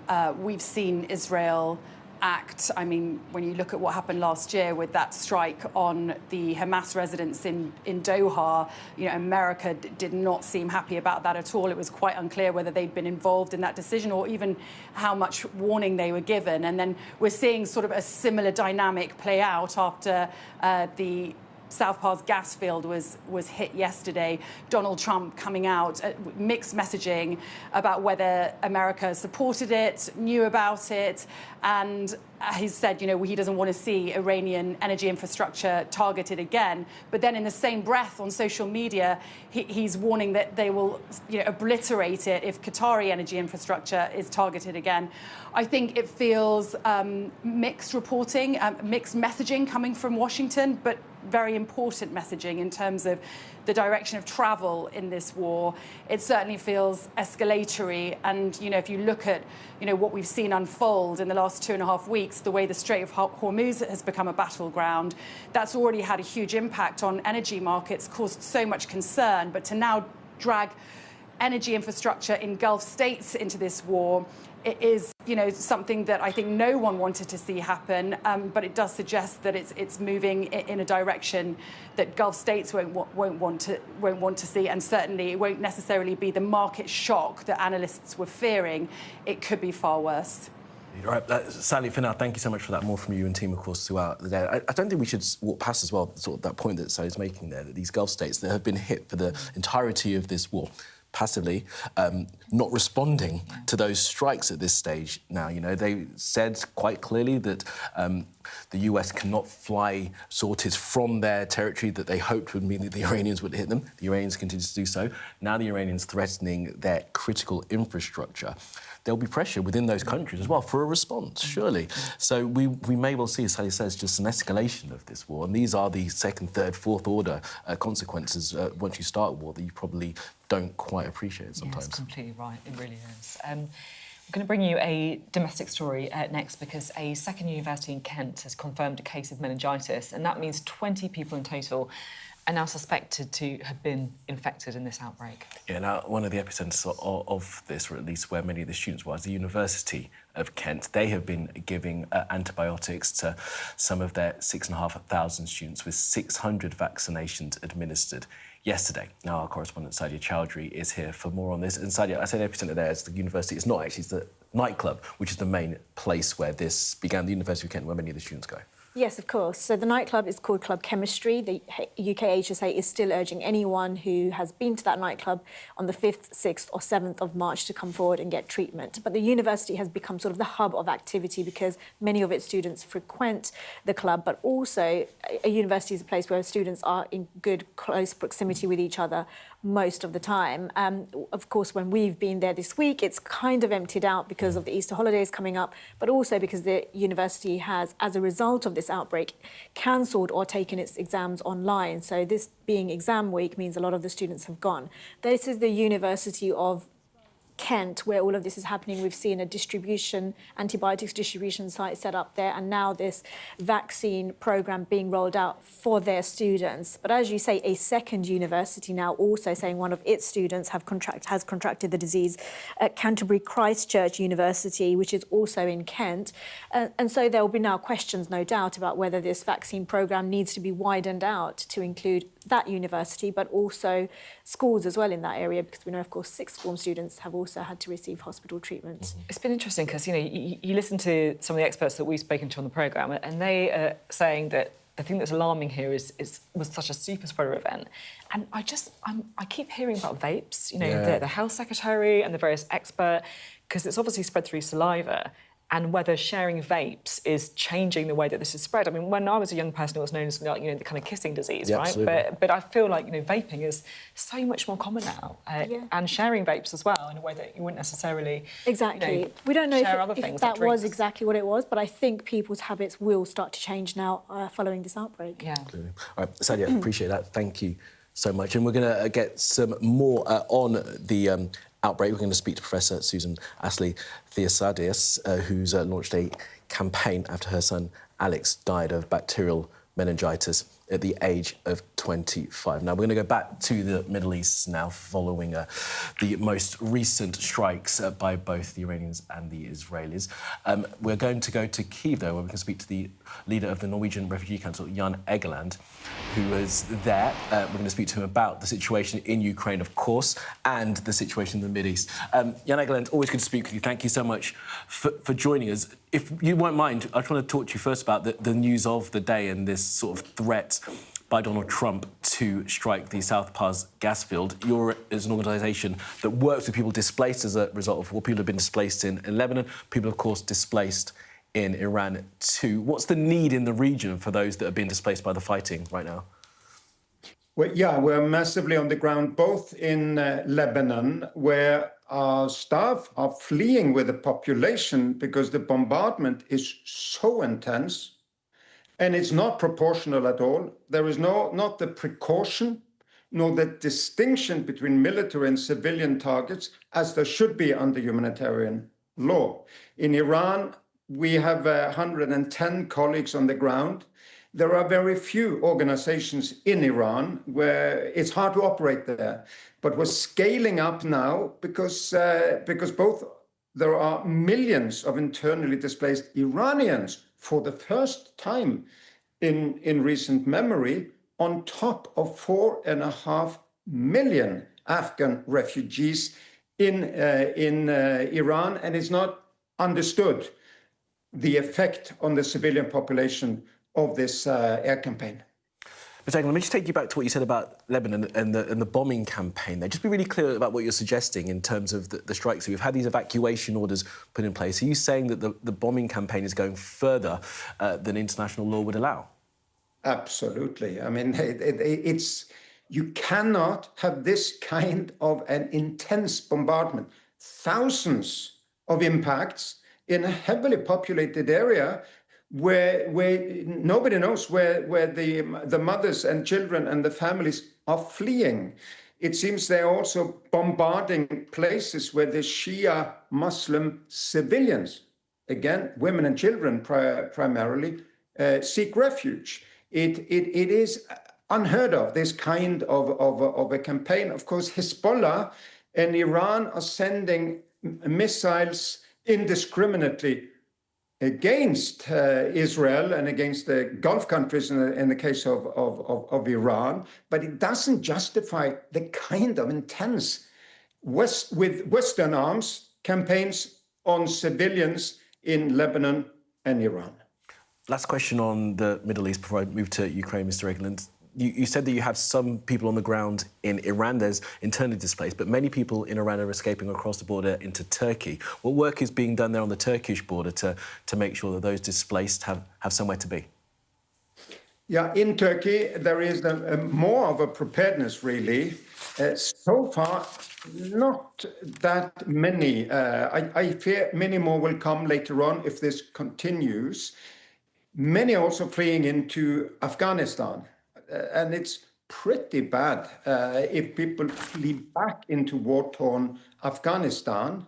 The biggest movement, I would say now, is actually from Lebanon to Syria, where approaching 200,000 Syrian refugees returning to war-torn Syria, in addition to many, many Lebanese also fleeing there. I mean, I said this last question, but those going back to Syria, what resources are there for them to use? Well, we're there. We have humanitarian organizations on the ground, but as you indicate, you wouldn't believe how devastating Syria is after 15 years of warfare. So those who flee to Syria flee to a heap of ruins, where we try to help them as much as we can as humanitarian groups on the ground in Syria. This is a regional catastrophe. It's portrayed as some kind of chess game. Where's the oil field? Who hits first? Who has exhausted their missile stocks first, and so on? It's more than a chess game. It is a catastrophe for millions and millions of civilians fleeing for their lives at the moment. All right, let's move to Ukraine then, Mr. Egeland. You're in Kyiv and you have been in country for the past little while. What have you seen there in year 5 of this war? And give us a sense of how the Ukrainians are at this stage when the world's attention and the attention of the man in the White House is perhaps elsewhere. Yeah, and world attention goes with whatever Trump sees and acts on. Unfortunately, because it didn't get better in Ukraine because it got worse in the Middle East. It got worse in Ukraine, as it got worse in Sudan and all of the other war zones where we are active. I was up in the north of Ukraine, northeast, at the very Russian border, which is also the front line. 10,000 drones have been attack drones have been sent from Russia to Ukraine this year. In the first 3 months. And this northern area is really hit every week. And who are they that are being hit? It's the elderly, it's the disabled. I met many people who are freezing pensioners in this coldest and bleakest of war winters. And now that the attention is going elsewhere, also aid has gone down from America, but also from other countries. We cannot fail the civilian population in Ukraine now. Absolutely. Talk to us about the aid piece. Is there less available to Ukrainians right now? Are you finding that in the work that you guys are doing, that there is less money coming towards you? Yeah. We have had a very large, extremely efficient cash distribution program. And in modern, efficient humanitarian work, the most efficient way of getting funding to people who desperately need it is to transfer cash to the mothers who know what their children need. We did that with USAID funding, large sums, generous sums from America. It's all over now, mid-year in 2026, and no indication of what, if anything, we'll have for the second half of the year. Also from Europe, it's less funding than before. I'm meeting the donors here in Kyiv today and have tell them it's getting worse. Don't make the gap between needs and available resources even wider. Okay, Jan Egeland, head of the Norwegian Refugee Council. Always good to speak with you. So I wish you and your team all the best in your work. Thanks, Jan. Thank you. It's just such an important message about Ukraine and the risk of, because of what's happening in Iran, because of America's distraction, I guess, Putin being a big winner. Absolutely, and as he said there, the president's focus is elsewhere in the Middle East at the moment. It's focused not on Ukraine. Many Ukrainians would say that his focus wasn't enough on ending that war on their terms anyway, but this latest war in Iran will, of course, take that attention away. And as Mr. Redmond was saying there, and as you just said, we shouldn't turn away from that war or other wars in the world, not least in Sudan as well. Yeah, so many.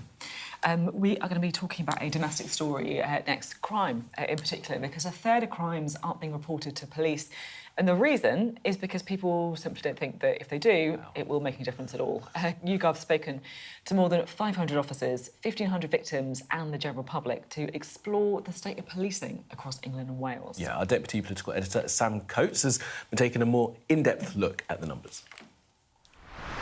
Is there a crisis of legitimacy around our law and order system? Exclusively for Sky News, YouGov has surveyed both the victims of crime and police officers and staff, as well as the public at large. So unusual to get all three together to paint a picture. Let's start with the victims, because we can reveal what actually happens to them. Now look at this. Over a third of crimes go unreported to police, according to victims.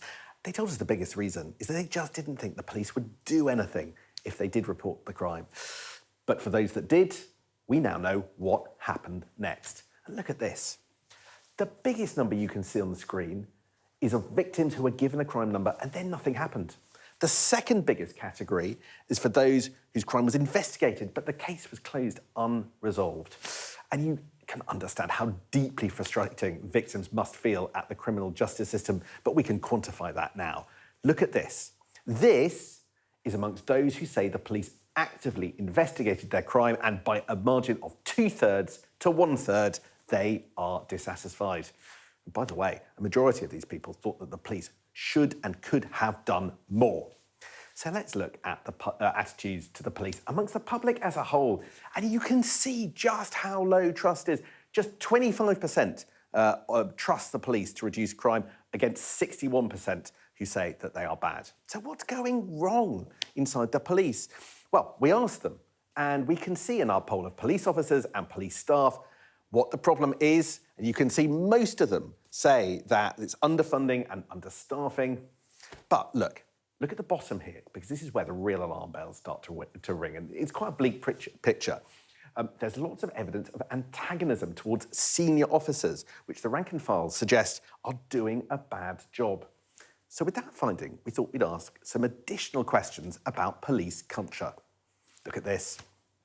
51% of people who work in the police say they have experienced or seen bullying. Now look at this. 42% of people who work in the police say they have experienced or seen sexism or misogyny. We've got another finding. Twice as many female police officers and staff think sexism is a problem compared to men. Such a big gap.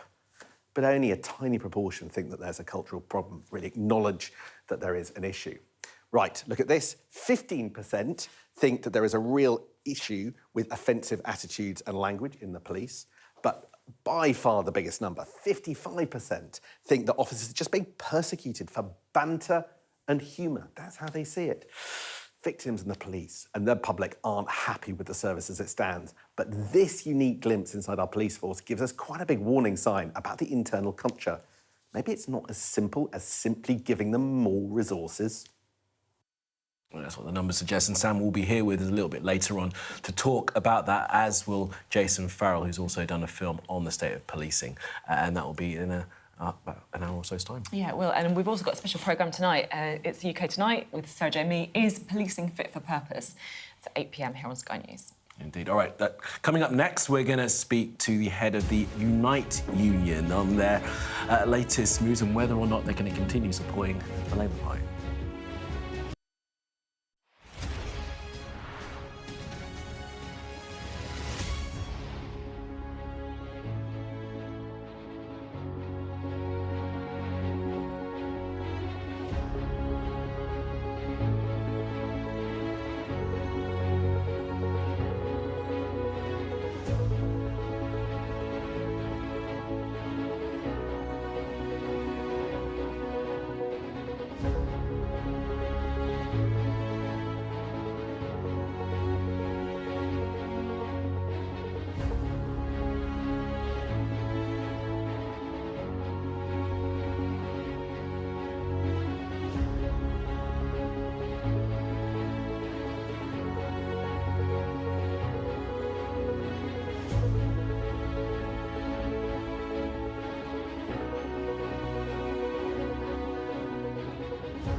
The best thing about being a Sky News journalist? I'm going to take you behind the scenes here for Election Night Live. They have gone up and up. Being a Sky News journalist. Ed Conway, Sky News, is anyone going to talk to us? Mortgage rates did go up very sharply during your time in office. Here it is. First off, just the scale of what we're looking at. Our data shows it's been happening. Question is, why it hasn't been stopped. What's the best thing about being a Sky News presenter?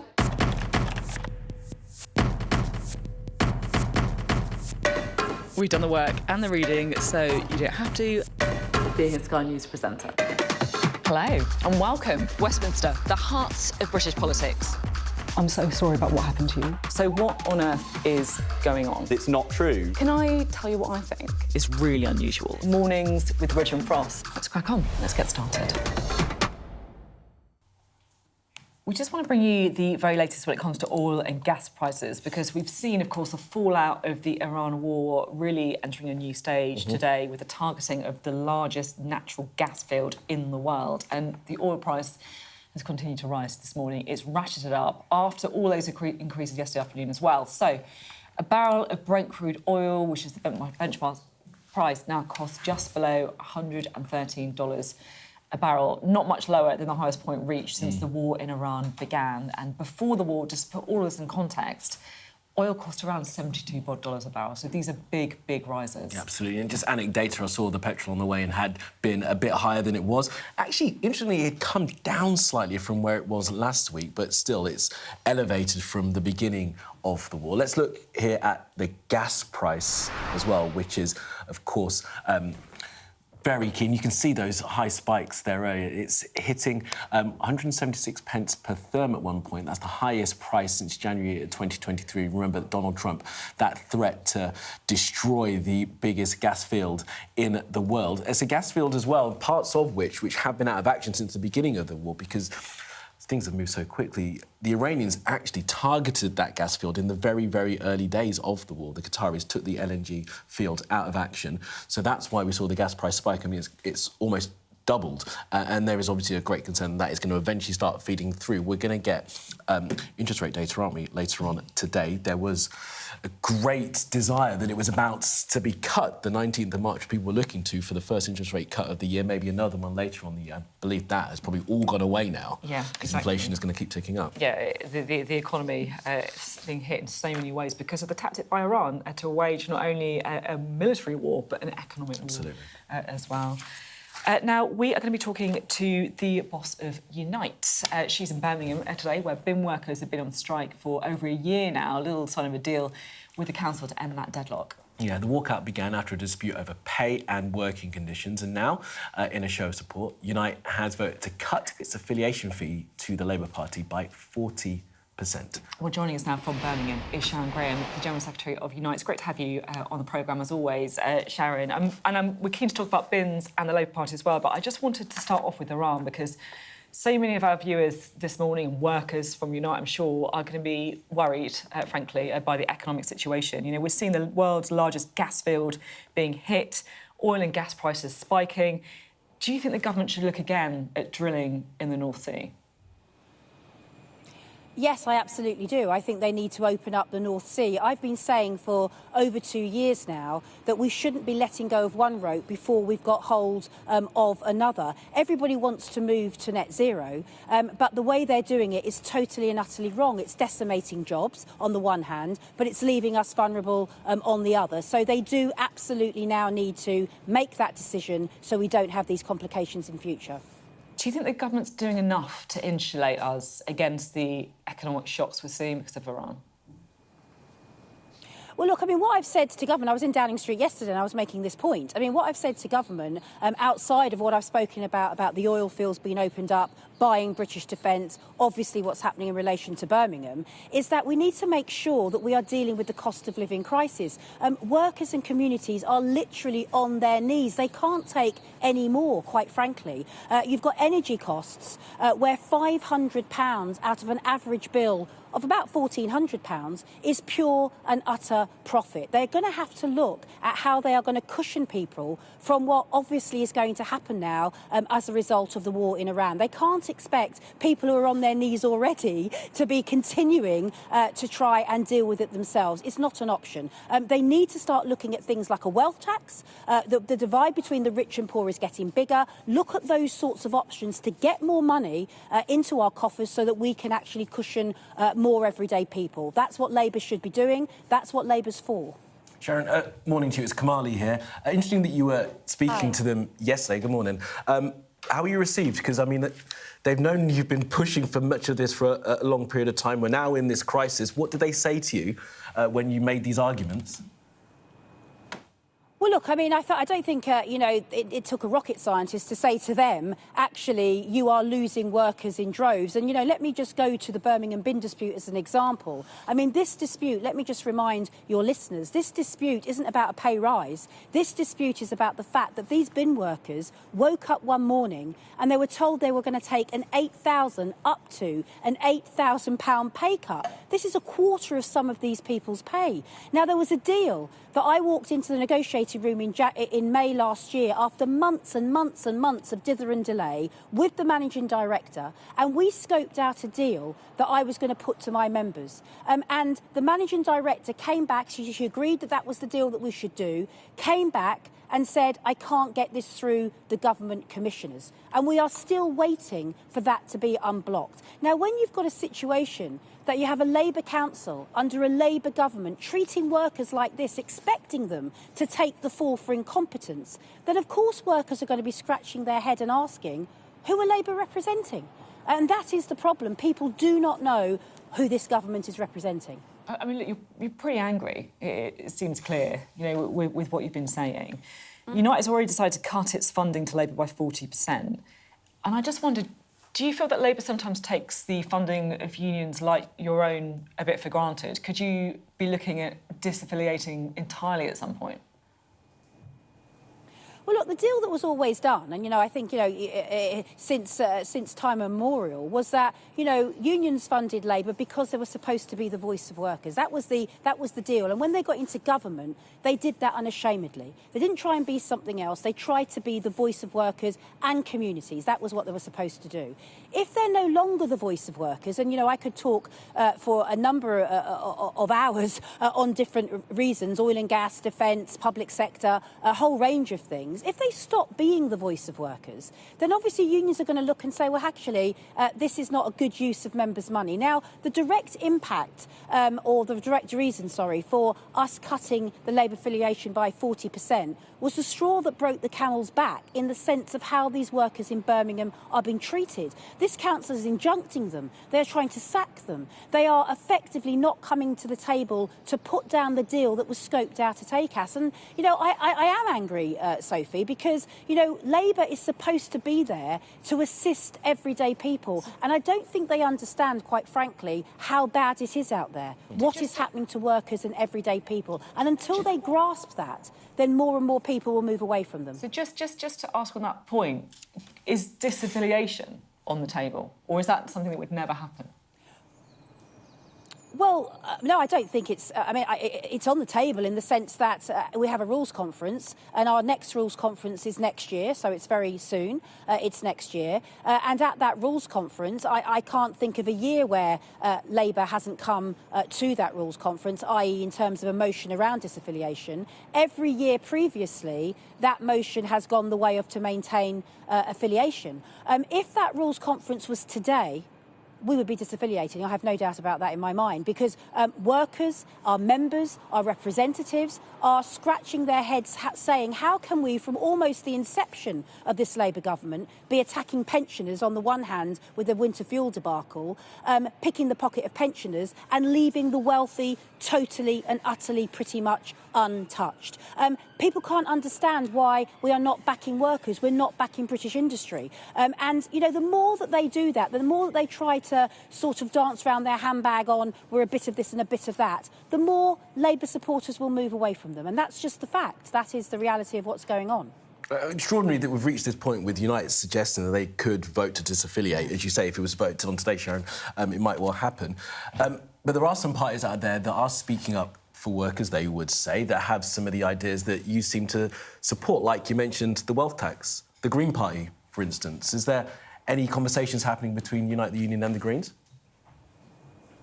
No, there's no conversations. I mean, in a sense, it's a bit of a red herring in that we are affiliated to Labour, and if we made a decision to disaffiliate from Labour, then we would have a discussion, I think, about how we drive what we are trying, how we're trying to move governments through using our political fund for mobilisation. I mean, if you look at what's happened in terms of winter fuel, we campaigned to get that reverse. We were in the room saying to government, how could you possibly be taking this away from older people? And they didn't listen, so we had to come outside of the room and campaign. Look, the decision to disaffiliate is in the hands of Unite members. It's not a decision for me, and that decision will be looked at when we have our rules conference next year. So it's not a decision that we've taken. But if that decision was being taken today and the rule conference was being called today, I would bet my mortgage that that decision would be to disaffiliate, because I know how angry people are up and down the country. I know how angry my own members are.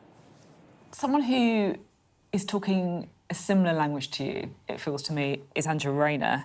She says Labour's become the establishment since coming to power. We can't just go through the motions in the face of decline. I know you are someone who likes to talk about policies and not personalities, but sometimes it's hard to completely de-link the two, right, because the person determines the policy. At what point do you think we should be looking at a change of leader, and would Angela Rayner make a good leader of the Labour Party?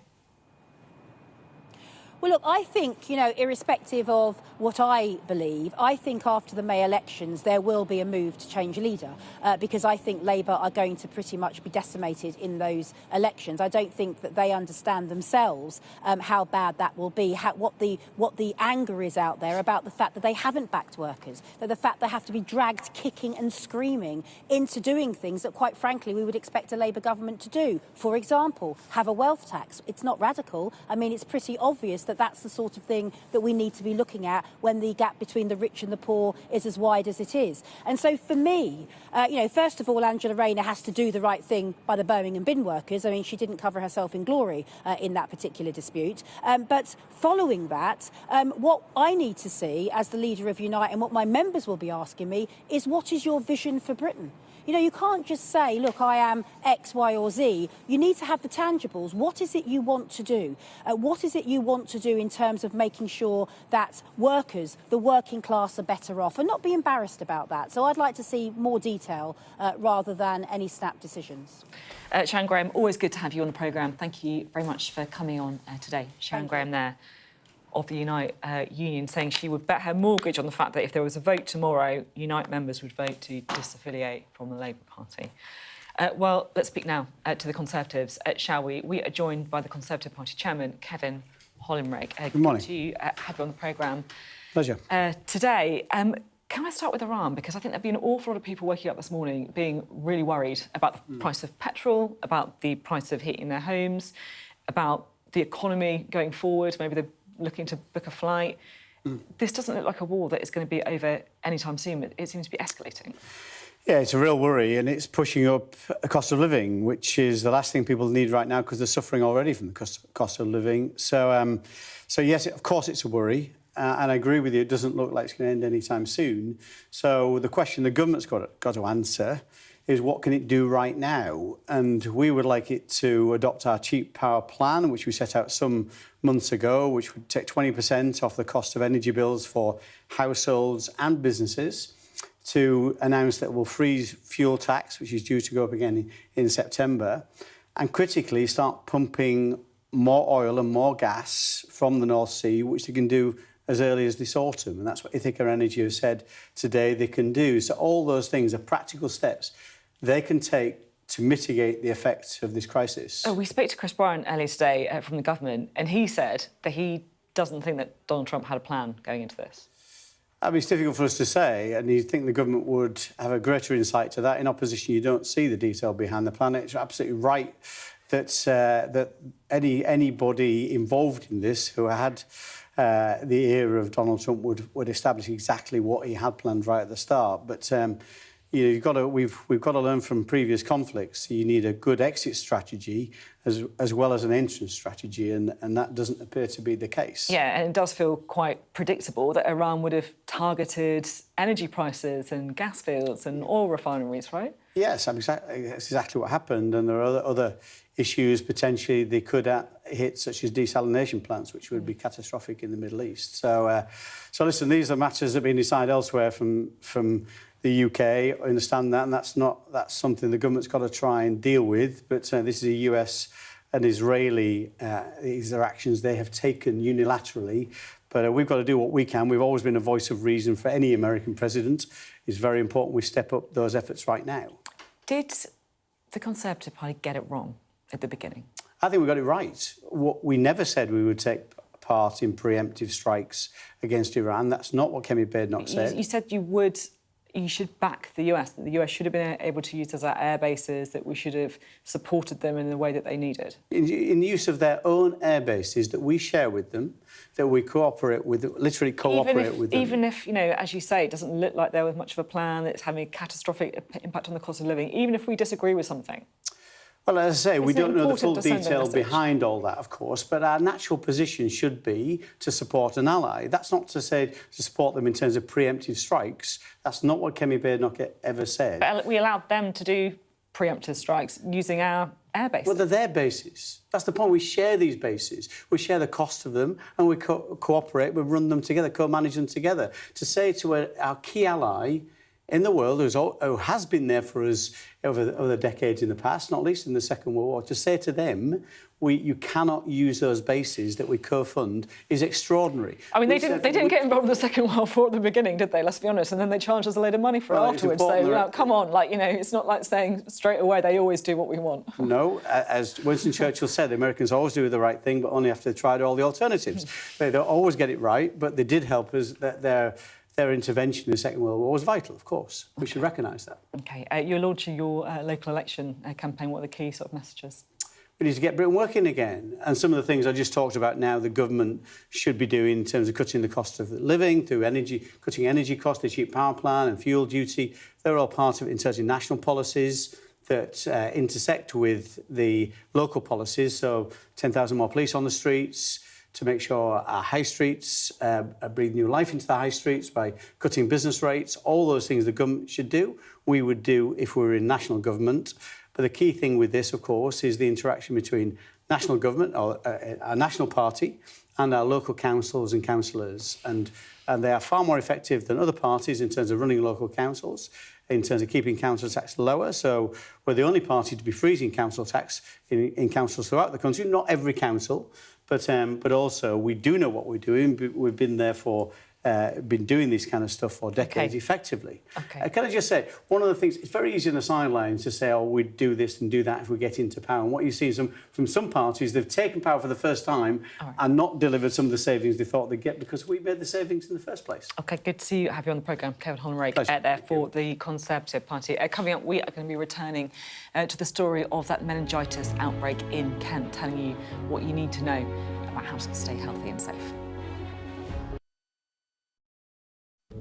I'm Cordelia Lynch, Sky's Asia correspondent, based here in Bangkok. These slums, once gripped by fear and death. There is far less bloodshed now, but it hasn't gone away. Who's asking you to kill? The police will give me the orders, and after I kill the target, I throw the gun away. We try our best to uncover and unpick a fast-changing and deeply complex region. These large waterways provided an excellent source of body disposal. This is the Buriganga River, where victims who'd allegedly been shot dead were dumped. Sheikh Hasina, how confident are you that she will stand trial? She will stand trial, there's no doubt about that. We're going to take you to the very heart of a criminal network, going undercover inside Southeast Asia's scam centres for the very first time. We won't have any problems with police, it's okay. Just seen Imran Khan leave, and as we understand it, he's just been shot in the leg. They have decided that the only way they'll allow elections is if I'm inside jail or killed. Sky News get the full story first. Chinese vessels start encircling the boat we're on, blocking its path. The Chinese are now deploying water cannons, firing it directly towards our boat. We've discovered doctors across Delhi dishing out pills like this, claiming they will provide a lifelong cure for homosexuality. Rohingya people fleeing an escalating civil war. The situation here in Cox's is desperate. An already insecure place does feel a lot more precarious. The best thing about being a Sky News journalist... My darling. Beth Rigby, Sky News. Is being a Sky News journalist. You said to people, I'm not coming back for more, but you have come back for more. Well, let's kick off. And make a statement. What can our Prime Minister say to you to not impose tariffs? He's coming out! What more do you need? What's the best thing about being a Sky News journalist? Who's funnier? Being a Sky News journalist. A special edition of The World with me, Yalda Hakim. Pakistan has the right to respond. You're like, what? Historic day here today. Congratulations, this is a huge moment. But what happens now? Well, thanks for staying with us. Now, as we have been reporting, 600 meningitis B vaccinations have now been administered to students at the Uni of Kent. It comes after a second university in the Kent area confirmed a case of meningitis linked to this outbreak. Well, joining us now is Professor Sue Astley Theodosiadis, whose son Alex died of bacterial meningitis at the age of 25. Firstly, we just wanted to say so sorry about what happened to Alex. It's something that no parent should ever have to go through. What are the main things that you want to get across this morning for other parents who might be so worried when they see this latest outbreak? Well, yeah, I mean, it is absolutely... my heart goes out to the people involved in the current outbreak and the parents of the two that have died and all of the people in hospital as well, because there's quite a high rate of permanent side effects after meningitis. So it might well be that some of those other people will have lifelong problems as a result of their illness. It's a very serious illness, but I mean, I'm here really because after Alex died, I was trying to find a way of making something good come out of something that was very tragic. He was only 25. He was a DJ. He was on the beginning of his career in music. He'd been very fit and healthy. He'd hardly had any interactions with GPs at the start of his life, mainly sports injuries, and mainly I'd gone to the hospital with him when he was a teenager. So he was quite inexperienced in dealing with the healthcare system, although we were advising him on the phone. But thinking back about it, I realised that teenagers don't really get educated about how to navigate our healthcare system. And I got together with Meningitis Now, the charity, and the PSHE Association, and I had some funding from a Dragon's Den at my employer, the University of Manchester, to develop some teaching resources for young people, so for 16 to 18-year-olds, to help them recognise these kind of red flag symptoms. And for Alex, he felt like he got a really bad flu and a new headache that was severe.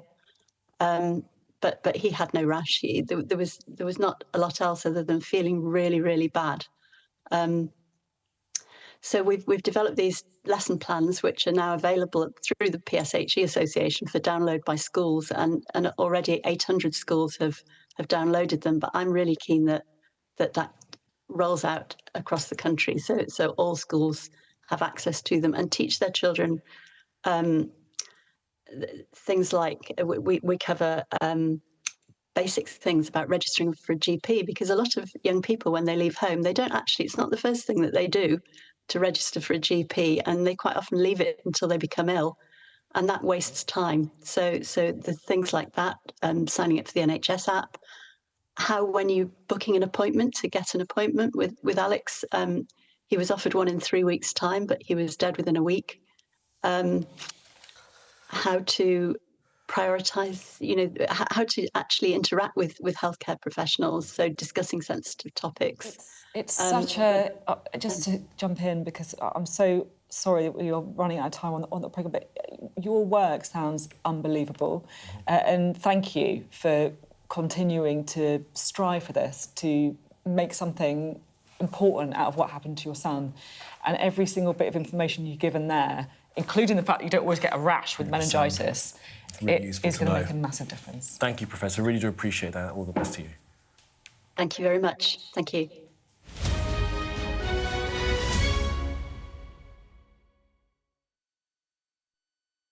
The best thing about being a Sky News journalist?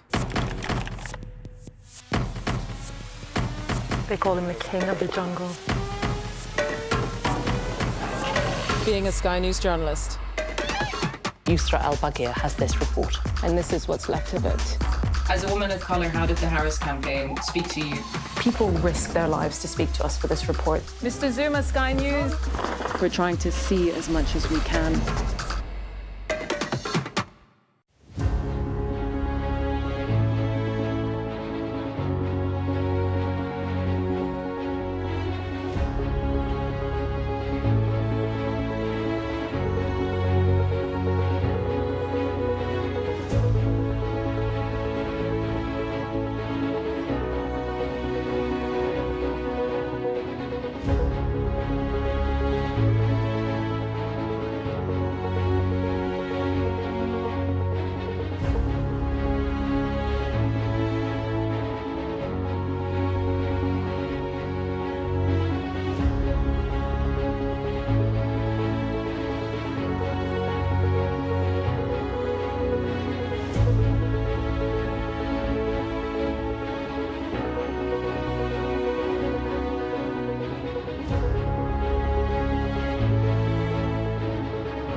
Good morning. It is 9 o'clock and welcome to Mornings on Sky News. With Sophy, Ridge and me, Kamali Melbourne. Let's get to it. Gas prices surge after attacks on energy facilities in the Middle East.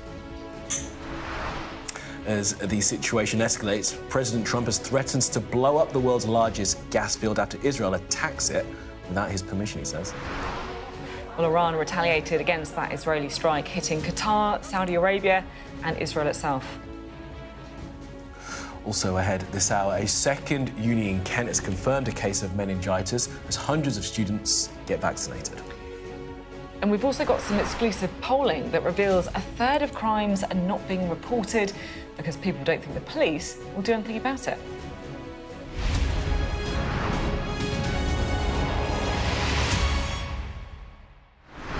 Hello there, good morning and thank you for being with us. We're going to begin this hour with the price of energy because the price of gas briefly hit its highest level in 3 years this morning. It's after a series of events in the Middle East which has increased fears about major disruption to global supply. So what's happened? Well, in the latest development, the US president threatened to blow up the world's largest gas field. Donald Trump's comments on Truth Social came after Iran hit Qatar's gas facilities at Ras Laffan, and that was in retaliation for an Israeli attack on part of Iran's South Pars gas field. That's the same field Donald Trump is now threatening to destroy. Yeah, there's a lot going on here, but the bottom line in all of this is that it could, likely will, have a massive impact on the global economic outlook.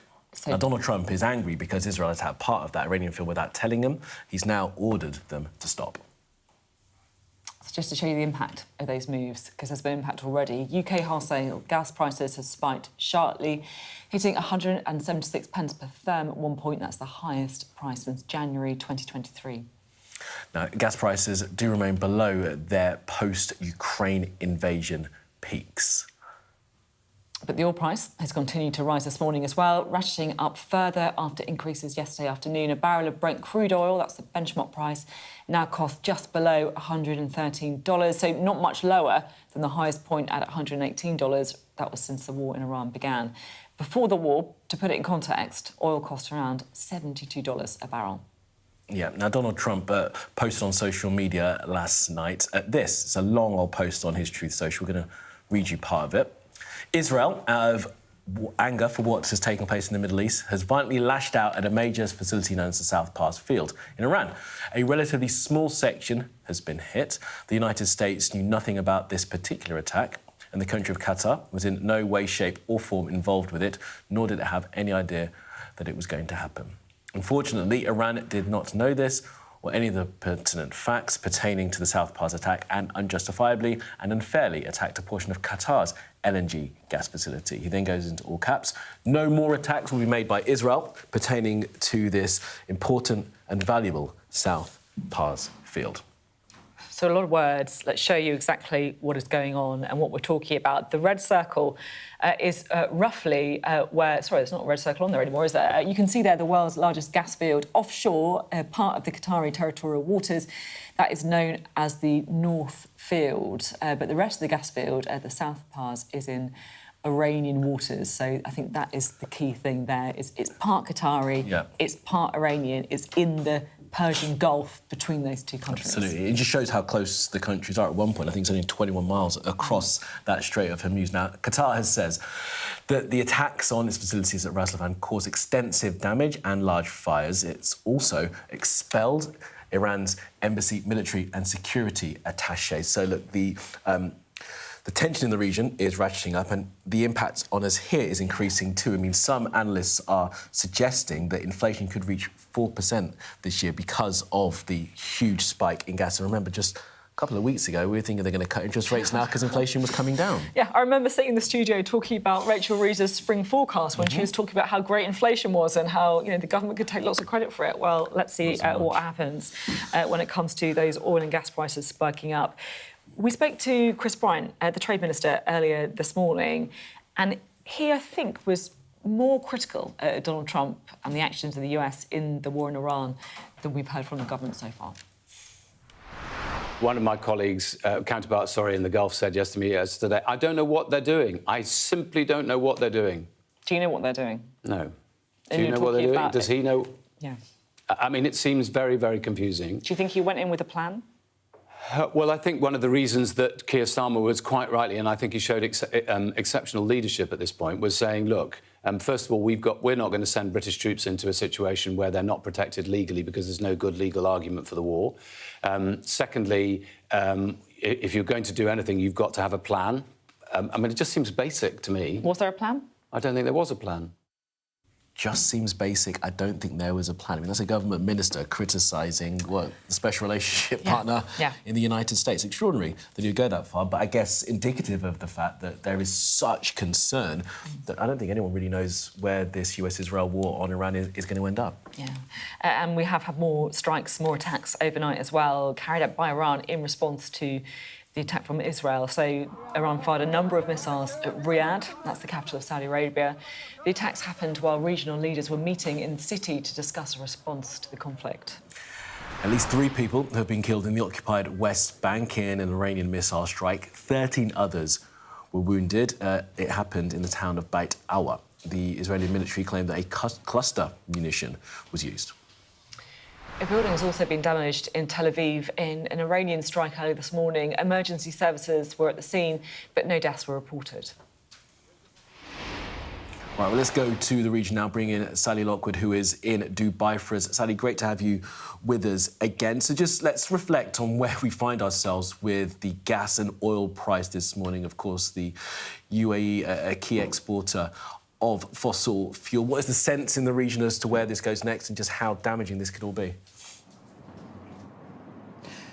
Well, there's a very real sense now, Kamali, that this is an energy war, not just a military war, and you only need to look at what's unfolded in the last 24 hours with that attack by Israel on the South Pars gas field. And as we've seen so many times, every time there's an escalatory move like that, then Iran responds and retaliates.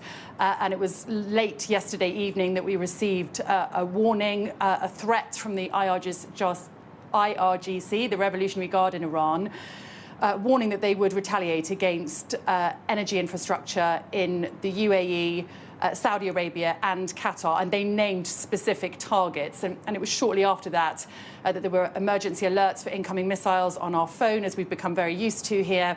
And then news a few hours later that the UAE had intercepted missiles that were heading for gas facilities in an oil field south of Abu Dhabi, and that there has been damage sustained by falling debris.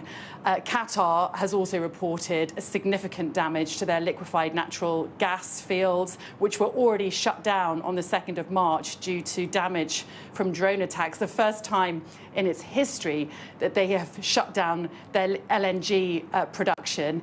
And then Saudi has also reported that an oil refinery has been targeted there. They've only sustained minor damage. But Gulf countries are absolutely incensed about this. Qatar has expelled Iranian security and military attachés, summoned their ambassador, and Saudi has said publicly that they reserve the right to respond militarily, certainly by targeting energy infrastructure in Gulf states. This really has stepped things up significantly. It's dragged Gulf states' energy infrastructure into the battle, and I think it makes it much harder for Gulf countries like Saudi, Qatar and the UAE, who until now have resisted getting involved militarily in this war for fear of escalation. It makes it much harder for them to maintain a neutral stance. It's also interesting, I think, looking at the perspective from how Donald Trump's reacted as well. Do you sense, I guess, a division, perhaps for the first time, between the US and Israel with what they want to achieve from the conflict? Yeah, it's really interesting, isn't it? Obviously, we're getting so much of Donald Trump's messaging from Truth Social. And he did say that they had no knowledge of this attack on the South Pars gas field. The United States knew nothing about this.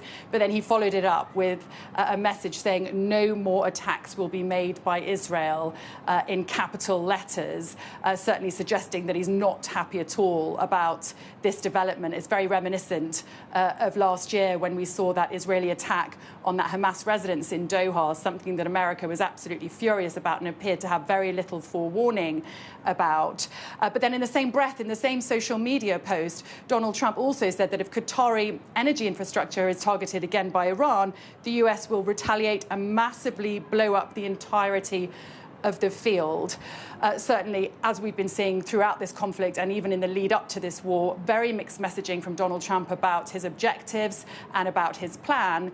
And if you look at his plan as well for this international coalition that he wants to bring together to secure the Strait of Hormuz and to reinstate commercial shipping and the oil flow of oil out of the Strait of Hormuz, that's also extremely erratic. In one breath, he's threatening allies to come and join this international coalition, and then turning around and saying, actually, we don't need you anyway. And it's not even clear if an international coalition policing the Strait of Hormuz would even work. And at the same time, he's bringing in reinforcements. There's currently thousands of Marines and sailors making their way here from the Sea of Japan.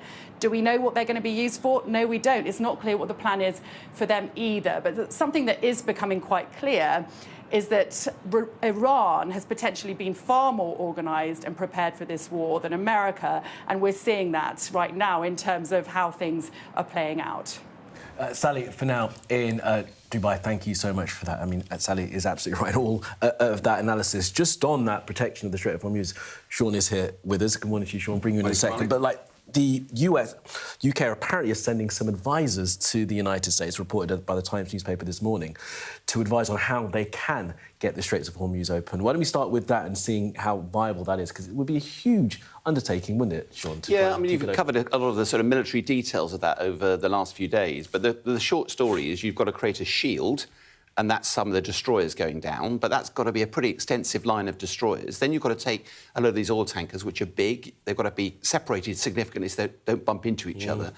And actually, there's a huge array of threats out there. It's just impractical to do. It's been done back in the 1980s, and it was pretty messy, and it took 4 years. And I think what Sally's point is absolutely right, is that I've gained this when I was in the military defence, and I've actually played the Iranian side. And you don't fight strength with strength, you tackle the weakness. You always end up with a situation where Iran controls the Straits of Hormuz. They've had 35 years to tailor their weapons, to hide the small boats, to do everything. That's not something the West is ready for. So the short version of a much longer answer is there is not a military solution to opening up the Straits of Hormuz unless you're prepared to invade Iran and annex a whole load of the area around that coast. That is not going to happen. Or it's got to be a diplomatic solution. Extraordinary. I can't believe you gamed out and played Iran. If Iran followed what you did when you were playing Iran, basically. By hitting all the Gulf states, that was in the plan, because Trump said that that was kind of unexpected to him. Yeah, which is why, if you go all the way back to the top of this, the US military are very professional and competent. They will have gamed this out many years ago. So what was the advice from General Kane to General Trump, to President Trump? Almost certainly would have been, don't do it. Or if you are going to do it, short, sharp and get out. He doesn't seem to have followed that advice at all. And I think what's particularly interesting about today as well is the Israelis seem to be operating on a different playbook than the Americans. And you go, that is really worrying, because now all of a sudden it's all about strategic objectives. That's what the military action is all about. What if that's not aligned? That could really cause an unravelling of the war. I have so many more questions for you, and I'm very, very glad we're going to be hearing more from you later on in the programme as well. Sean Bell speaking to us there. All right, let's take you inside Iran now. Our correspondent Dominic Waghorn is the only British broadcaster currently in the country. So he's been at a funeral in Tehran where thousands of people turned out to mourn their leaders. If you assassinate people whose religion embraces martyrdom, this is what you can expect. As Iran's government buried its fallen heroes, its supporters came out in force. Senior security official Ali Larijani was killed in an airstrike 2 days ago. Honoured today along with the crew of the Iranian Navy ship sunk at the start of the war. Thousands of mourners gathered for the combined funeral, bringing their tributes to the dead.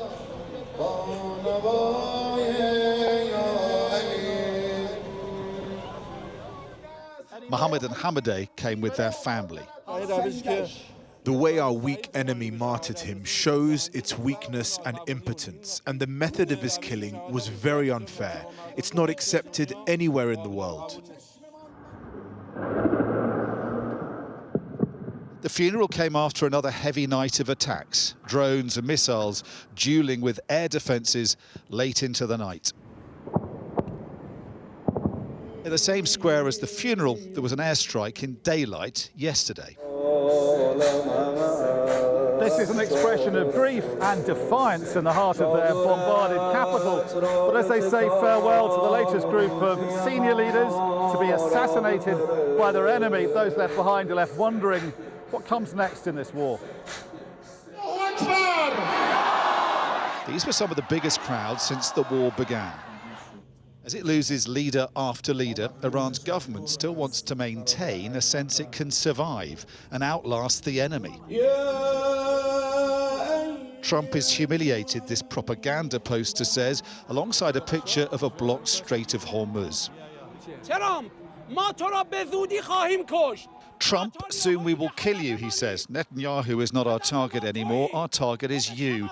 You killed our children to mock us, and we will kill you to teach you a lesson in history. Teacher Sophy Ahmed Beghi also had something to say to her country's enemies. What does your poster say here?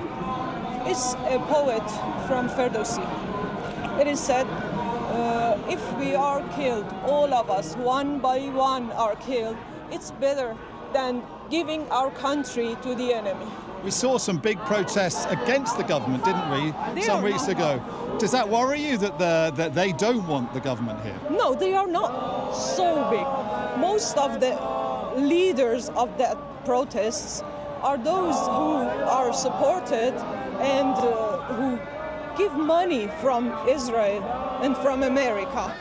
As Israel and America seek regime change in Iran, its government can still muster this kind of support.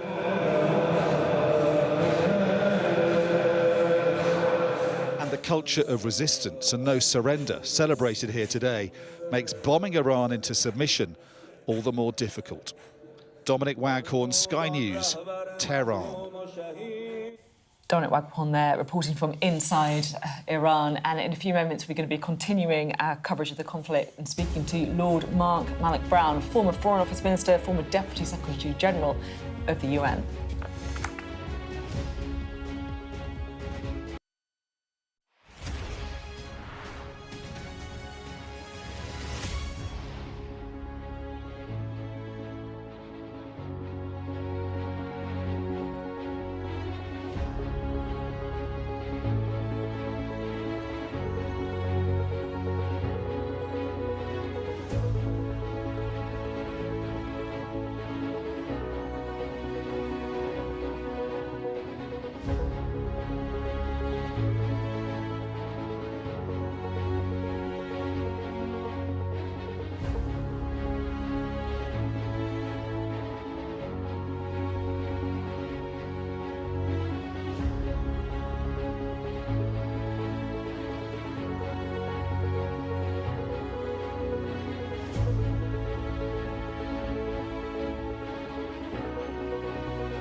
The best thing about being a Sky News journalist? I'm going to take you behind the scenes here for Election Night Live. They have gone up and up. Big Sky News journalist. Ed Conway. Sky News, is anyone going to talk to us? Mortgage rates did go up very sharply during your time in office. Here it is. First off, just the scale of what we're looking at. Our data shows it's been happening. Question is, why it hasn't been stopped. What's the best thing about being a Sky News presenter?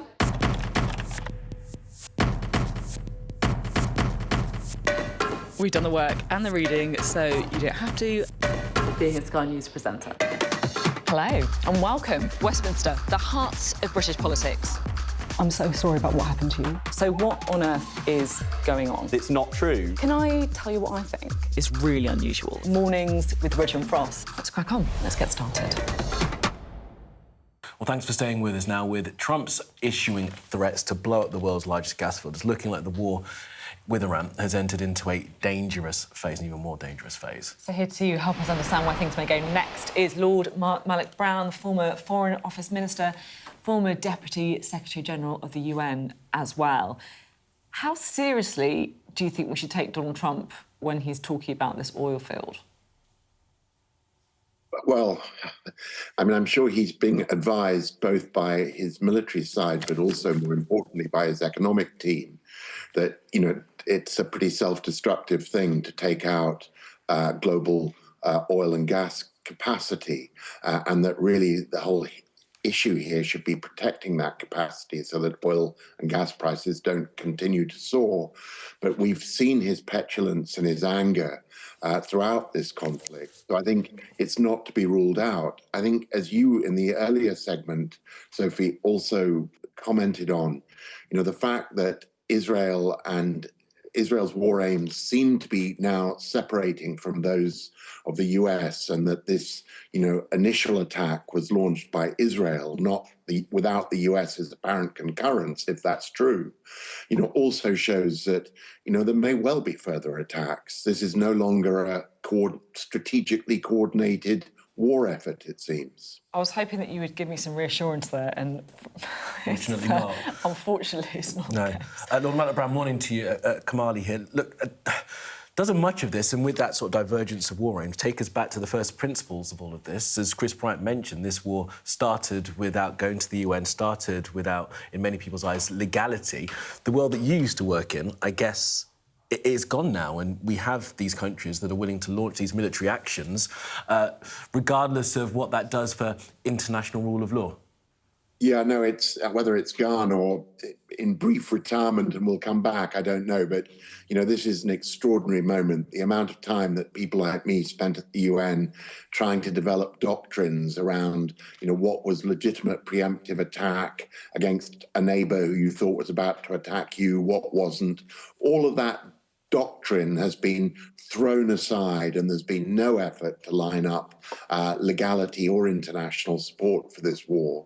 So it is, you know, it's a strange moment in international affairs, and of course one which risks copycat repeats from China and Taiwan to many other smaller regional conflicts where, you know, powerful neighbors are now eyeing up weaker ones and wondering whether they too can move without legitimate cover of a UN resolution or any pretense of international legality. So do you think that this is an illegal war? Yeah, it is an illegal war. And, you know, obviously, once it began and once Iran responded by attacking theoretically neutral Gulf countries, the nature of the war at that point changed, in that those countries and their allies have a legitimate reason now under international law to defend themselves. But the beginnings of this war, the trigger of this war, the US-Israeli attack on Iran, was illegal. And yesterday, Trump's national security coordinator, Tulsi Gabbard, you know, essentially acknowledged in Congress in her written testimony, which she then didn't read out, I think, for embarrassment. But in it, she said very explicitly that there was no imminent threat, and then went on to say, but it's actually up to the commander-in-chief to decide what an imminent threat is. So there was this sort of pushing aside even of the intelligence assessment, let alone international law, in terms of the origins of this conflict. Yeah, and yet the war goes on, Lord Malik Brown. And this morning, when you were coming on, I was going to speak to you specifically about attacks on infrastructure. I didn't realise that we were going to be talking so much about the gas field, but I wanted to talk to you about desalination plants, because there is another ratchet on this, isn't there? They're hitting energy infrastructure now, but the big fear, I guess, for many, is that desalination plants are hit. You talked about doctrine at the UN. What's in place to stop those sites being targeted in this war?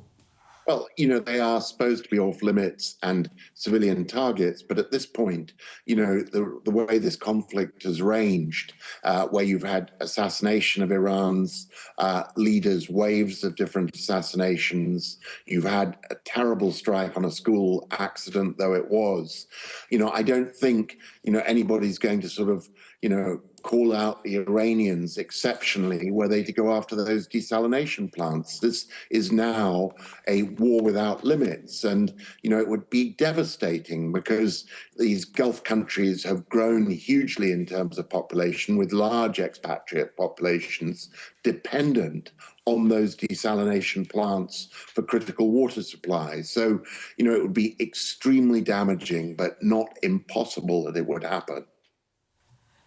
Can I just unpick what we were talking about at the beginning as well, when we were speaking about the US and Israel, and the fact that it seemed like these were two nations in lockstep, but now perhaps they have different aims. Would you now describe this as a Israeli-led conflict? I think it probably is, and I think it has been in many ways since the beginning. And this is not to, I'm not in any way aligning myself with those who, you know, go on to sort of see deep conspiracies, you know, in that. All it is that throughout his political career, Prime Minister Netanyahu has always made his primary goal the removal of the regime in Iran, which he understandably and correctly sees as profoundly anti-Israeli, against the whole state of Israel, in fact. And, you know, this is a culmination in that sense of a decades-long political and war aim for him. You know, initially people said, oh, well, he's finally got an American leader who's brave enough to go in with him. I think, to be honest, the better framing of it is he's finally got an American leader who's fool enough to go in with him. And, you know, this is going to be hugely, you know, consequential for world affairs. Every ally of the United States is going to be considering their position. They're not going to break with the US, but you're going to see all sorts of plan Bs around the world as Asian countries, you know, improve their relations with China, as does Africa. And, you know, and as middle powers seek to coalesce into alternative power structures to dependence on the transatlantic relationship. So, you know, we're going to see a reordering of global politics, which in a sense stems from, frankly, Trump being led by the nose into this conflict. OK. Lord Mark Brown, always good to get your thoughts on situations such as this. Really appreciate you joining us this morning. Thank you. Thanks.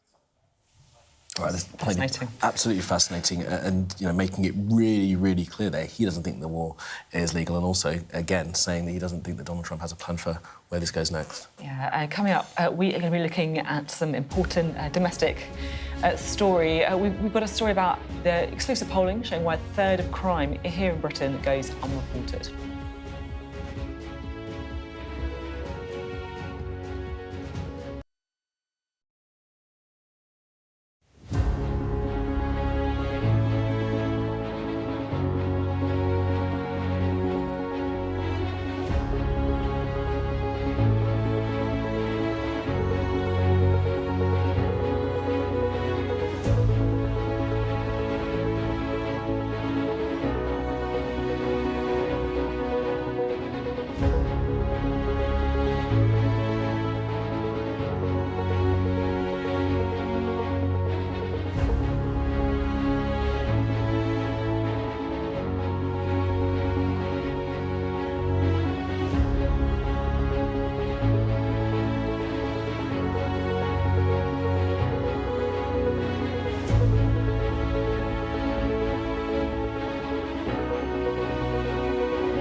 Now, a third of crimes are not being reported to police, and the reason is because people don't think anything will be done about them. So, in other words, there's no point in reporting them in the first place. YouGov has spoken to more than 500 officers, 1,500 victims, and also the general public as well, to try and get a sense of the state of policing across England and Wales. Yeah, well, our Home Affairs editor, Jason Farrell, joined officers out on the beat in Swindon. But the shoplifting is terrible. I've had my purse stolen from my car. I've had someone pull a knife on me outside the shop. Could you ever feel like you're putting yourself at risk? In a way, yes. This comes with a job as well, but this is what I've signed up for. People feel that crime is rising and that too often criminals get away with it. In the first survey of its kind, a national YouGov poll for Sky News reveals public concerns about how crime is policed, the experiences of victims, but it also asks what police officers think themselves. The public is mostly confident the police investigate major crimes such as violence and sexual offences. But confidence plummets to just 14% when it comes to lesser crimes like shoplifting. They mostly trust ordinary police officers, but have less faith in their bosses. Hello, you okay, Kev? You guys all right? OK, mind your language. We shouldn't be saying that. There's a sense in this survey and in the street that things are going wrong. It's all right, no worries. But you don't mind that if someone just uses foul language? No. Yeah. No, because I know him for years, and I have that relationship with him. I know he's not in a good mood, so it is what it is. Havelock Street in Swindon is like any street in any town centre in Britain, and like many shop owners, they feel under siege. Cobbler Vince has set up what he calls Meerkat. So this is just up the road, 3-4 doors up. Right. A shopkeepers' alliance to quickly share information on thieves in the area.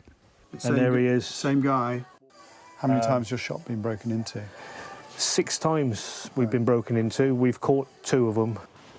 Victims' experiences support the general sense of despair that too often crime goes unpunished. As you can see, we've been joined now by our Home Editor, Jason Farrell, and our Deputy Political Editor, Sam Coates, for their reporting on this situation. Jason, let's bring you in first because we saw a bit of your report there. I mean, extraordinary to see you walking with a police officer being screamed out on the street and her saying, it is what it is. What did you get from She all was that? unflappable, wasn't she? And I did feel that she really did know everybody on her beat. She knew that guy. And that was a police officer out there doing a good job. And she recognises later in the piece, in the longer version, that she needs to be doing it more, that she feels bogged down by the bureaucracy, by the paperwork, and that is shared by the vast majority of the public who want to see police bobbies out on the beat.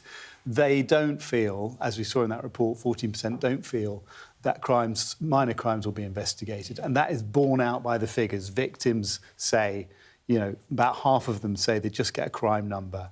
Only about 20% actively investigated and only 7% actually leading to an arrest and, charges. So that feeling that the public have, and we found that on the streets of Swindon, is also borne out in this study. Sam, I'm really interested in the politics of this, because it feels like there's a really live and quite visceral political debate about whether crime is going up or down. And if you look at some of the numbers, like, violent crime or homicide, the numbers are dropping. But I guess that's not necessarily the crime that people feel in their everyday lives and they see, if they're on the high street. Look, the numbers are really clear. People think that particularly smaller crime is going up. I think part of that is linked to the fact that people feel that smaller crime is not being investigated, the perpetrators are not caught, there's no resolution for victims. And you mentioned the politics of all of this. In this extraordinary sort of triptych of data that YouGov have got, where they managed to poll the police and victims as well as the general public, a couple of things become quite stark. There's a blame game, the politics of it. We can see from the polling of the police there's a blame game because the police blame underfunding, understaffing, too much bureaucracy, stuff, bluntly, that the government could fix by giving them more money and loosening some of the rules. But if you dig a bit deeper, it's a bit more complicated than that. There seems to be a bit of a culture problem there. Almost half of them also blamed senior officers. And when you ask whether you've seen or experienced bullying as a member of somebody who works in the police, over 50% of them say yes. Over 50%? Yes. Wow, and it's a really... And over 40% of them say that they've experienced or seen sexism and misogyny. And if you ask, do you think there's sexism in the police? Twice as many female staff to male staff think that there is. And a lot of the police, again, over 50%, put this down to... It's just banter. And the officers are held to account for banter that's a reflection of the stress of doing the job, rather than there being any kind of cultural problem. So, yes, more resources. Everybody seems to agree that, and I think the Home Secretary would agree with that. But there's something, it feels quite difficult about the culture of the police that uniquely this set of data has revealed. Yeah, that cultural problem in the police is something they've had to deal with a long time, and it's extraordinary that many of them think that they don't have these problems when clearly they do. Jason, you spoke to victims of crime as well, out reporting. What is their sense? As Sophie was saying, that, you know, that whereas the numbers on some of the big things seem to be coming down, people, many of us probably have been a victim of crime recently or know someone who has been. Yeah, I mean, when we talk about the crime figures, like some of the big crimes like knife crime have come down, and people feel that it's going up, but shoplifting has gone up. It's 20% up, and you know, speaking to shopkeepers on that street, they do feel like they're under siege. And what we're seeing in places like Swindon and on the town centres is they're setting up their own groups. So they'll have like a group where they'll share CCTV more often with each other. They'll say, this guy's just been in the shop, watch out for this guy. They're sometimes making citizens' arrests, calling the... I mean, they do say they've got a relationship with the police, but you get that sense that they feel there's just not enough of them out there. They don't have the... And if someone is arrested, and this is the other thing, I think it's a frustration shared by the police as well, that then when they get into the criminal justice system, either it falls down or it's slow or they get a slap on the wrist and then they're back out again. So that sort of feeling is shared, I think, by everybody that we spoke to. And those WhatsApp groups, those are also in communities. So they were talking to some women who had a lot of burglaries on the street. Suddenly there's a Facebook group, you know, so it feels like communities are coming up with their own solutions. That foundational statistic in the polling, that a third of victims don't bother to go to the police with their crime for precisely that reason, means that you get local WhatsApp groups rather than people using the official channels. But you can see why as well, because, you know, I mean, you talk about phone snatching, right? You know, this is something that feels quite endemic, right, in parts of the UK. And what is going to be done? Or your bike get nicked. Yep. Well, later this evening, in the special programme at 8 that we're doing about this, Sarah Jane Mee interviews the police minister, who talks about how her kids' phones got nicked. And although she said the police did a great job, the police didn't get them back, didn't tell her what happened, there was no resolution, not clear anyone was arrested, and, I mean, she has to say the police are doing a great job. That's her job. It doesn't sound like they did a great job, like I'll be honest. You want to get that phone She back does say the police are doing a great job, but then just gives an example of how nothing really happened. That special is on tonight at 8 o'clock.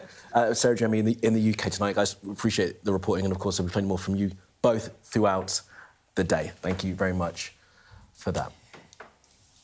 All right, let's go back to the war in the Middle East. Yeah, we're going to be talking about the Iran war next. Sky's data and forensics team have been investigating the escalation of Israel's activities in southern Lebanon in recent years as well, including tactics which the United Nations Human Rights Office has said could be war crimes. Here's a snippet of that investigation by correspondent Alex Crawford. Israel's war on Hezbollah in Lebanon is ramping up, with hundreds of airstrikes, including sending ground troops inside Lebanese territory. And the militant group which supports Iran is continuing to fire rockets into northern Israel. Lebanon is now coping with mass displacement and a rising number of casualties, dead and injured. Israel says it's not going to allow Lebanese residents to return home until the Hezbollah infrastructure is destroyed. So what exactly is Israel doing? How is the war impacting the people of Lebanon? And how legal is any of this? Sky News has been documenting the Israeli military build-up and evacuations in southern Lebanon since October 2023. But since the US and Israel launched their assault on Iran, the Israeli offensive in Lebanon has increased significantly. In little more than 2 weeks, more than 900 people have been killed and in excess of 1 million displaced. And as the Iran war entered its third week, Israel began a ground offensive in Lebanese territory. The IDF has begun a ground maneuver in Lebanon in order to remove threats and protect the residents of the Galilee in the north. We've used satellite imagery, verified videos, eyewitness reporting on the ground. How we will be safe and there is an enemy in our border. Plus attack and displacement data. We've tracked how Israel's campaign in southern Lebanon is unfolding and their use of tactics which human rights groups and lawyers believe could be war crimes. Israel has justified its actions by saying it is fighting a terror group, and Hezbollah will pay a heavy price for its aggression and activity in the Iranian access to destroy Israel. Well, you can see Alex's full report on YouTube or by scanning the QR code that you see on screen right now, and I really recommend that you do take the time to watch it. A little bit of breaking news to bring you now, because we've got the latest numbers with those cases of meningitis, because in the last few moments, the UK Health Security Agency has said the number of cases linked to that specific outbreak in Kent has gone up again. It is now 27, up from 20. Sadia is here. This, I think, is what's causing alarm. It's rare to have such a, what's been termed as a kind of super spreading event with meningitis. Yeah, the UK Health Security Agency's chief executive said that quite early on, that she hasn't seen, in her 35 years of medicine, she hasn't seen such an outbreak in a single weekend. And yesterday, when those numbers were released, we'd gone up by 5, from 15 to 20. Today, that number is 7. So that certainly indicates that the rate at which it is spreading is a little bit faster from the figures that we've received today. So total number of cases now 27. That includes the 2 people who have died. And that increase will no doubt cause some worries for people, especially those who have been to that nightclub, the club chemistry that is at the heart of all of this, but also those who are at the university. And we know that many of them have already come forward and received antibiotics treatments. Since Monday, they'd been doing that. And then from yesterday afternoon, vaccines have been, a targeted vaccine program has been delivered at the university. But since then, since those 600 doses have gone out, we know that another university has also said one of its students has contracted it, and 4 schools across Kent have also said the same. So that vaccine programme, is it going to be enough just to be for the University of Kent students? Does it need to be widened out now? Sonia, are we clear from these new cases what condition the people are in? I know that some people have been hospitalised as a result of this. Do we know? So up until when we knew it was 15, we were told everybody needed hospital admission. We don't know about these latest figures. We also don't know what type of meningitis it is. There's no confirmation that they are all men B, for example. And I think from my conversations with virologist this morning, a lot of people are saying we need to know exactly what the genetic code of this thing is, because is it something that is new? Is it something that will alter how we are immune to it, or how drugs respond to it and stuff like that? So there's a lot of questions still unanswered, I think. Yeah, just worth just running through the symptoms as well, because with meningitis, speed is everything. Headache, you may get a rash, but you might not get a rash. Can sometimes be what the symptoms of a hangover or flu in the early stages as well. And a stiff neck as well. And the problem with this this condition is that the symptoms can come on really quickly, and you can be getting very ill really quickly within days. Really or you might not see the symptoms as well. So as Sophie was saying, sometimes these symptoms don't show up straight away. But the UK HSA website does have that list of symptoms, and they are urging people that have that to consider taking some action. Absolutely. Right, so I appreciate that, thank you. Let's look now, shall we, at the weather. I hope we haven't forgotten anything. Travel insurance, I ticked that box. Yeah, but remember what you forgot last year. All Clear Travel Insurance sponsors Sky News Weather. Well, it's feeling like spring is finally here. High pressure will keep the weather fine, pleasantly warm today, and for the weekend as well. There is going to be some rain spreading south on Monday, though, which is likely to bring some cooler conditions. But for today, let's revel in it. It's dry across much of the country. Bit of cloud over southern Scotland and northern England, thick enough to give some patchy light rain or drizzle in some places, but elsewhere, early mist and patchy fog will clear to sunny skies. Temperatures will be above average for England and Wales, but a degree or 2 down on yesterday. Northern Scotland will also be sunny, but it will be a bit cooler there as well. Winds should be light for most. All Clear Travel Insurance proudly sponsors Sky News Weather. Yeah, you guys can't see this, but it looks very nice, actually, out there in the window right now. Yeah, very, very nice and sunny. All right, do stay with us here on Mourning. Sean's going to be back with more analysis on the escalating war in the Middle East.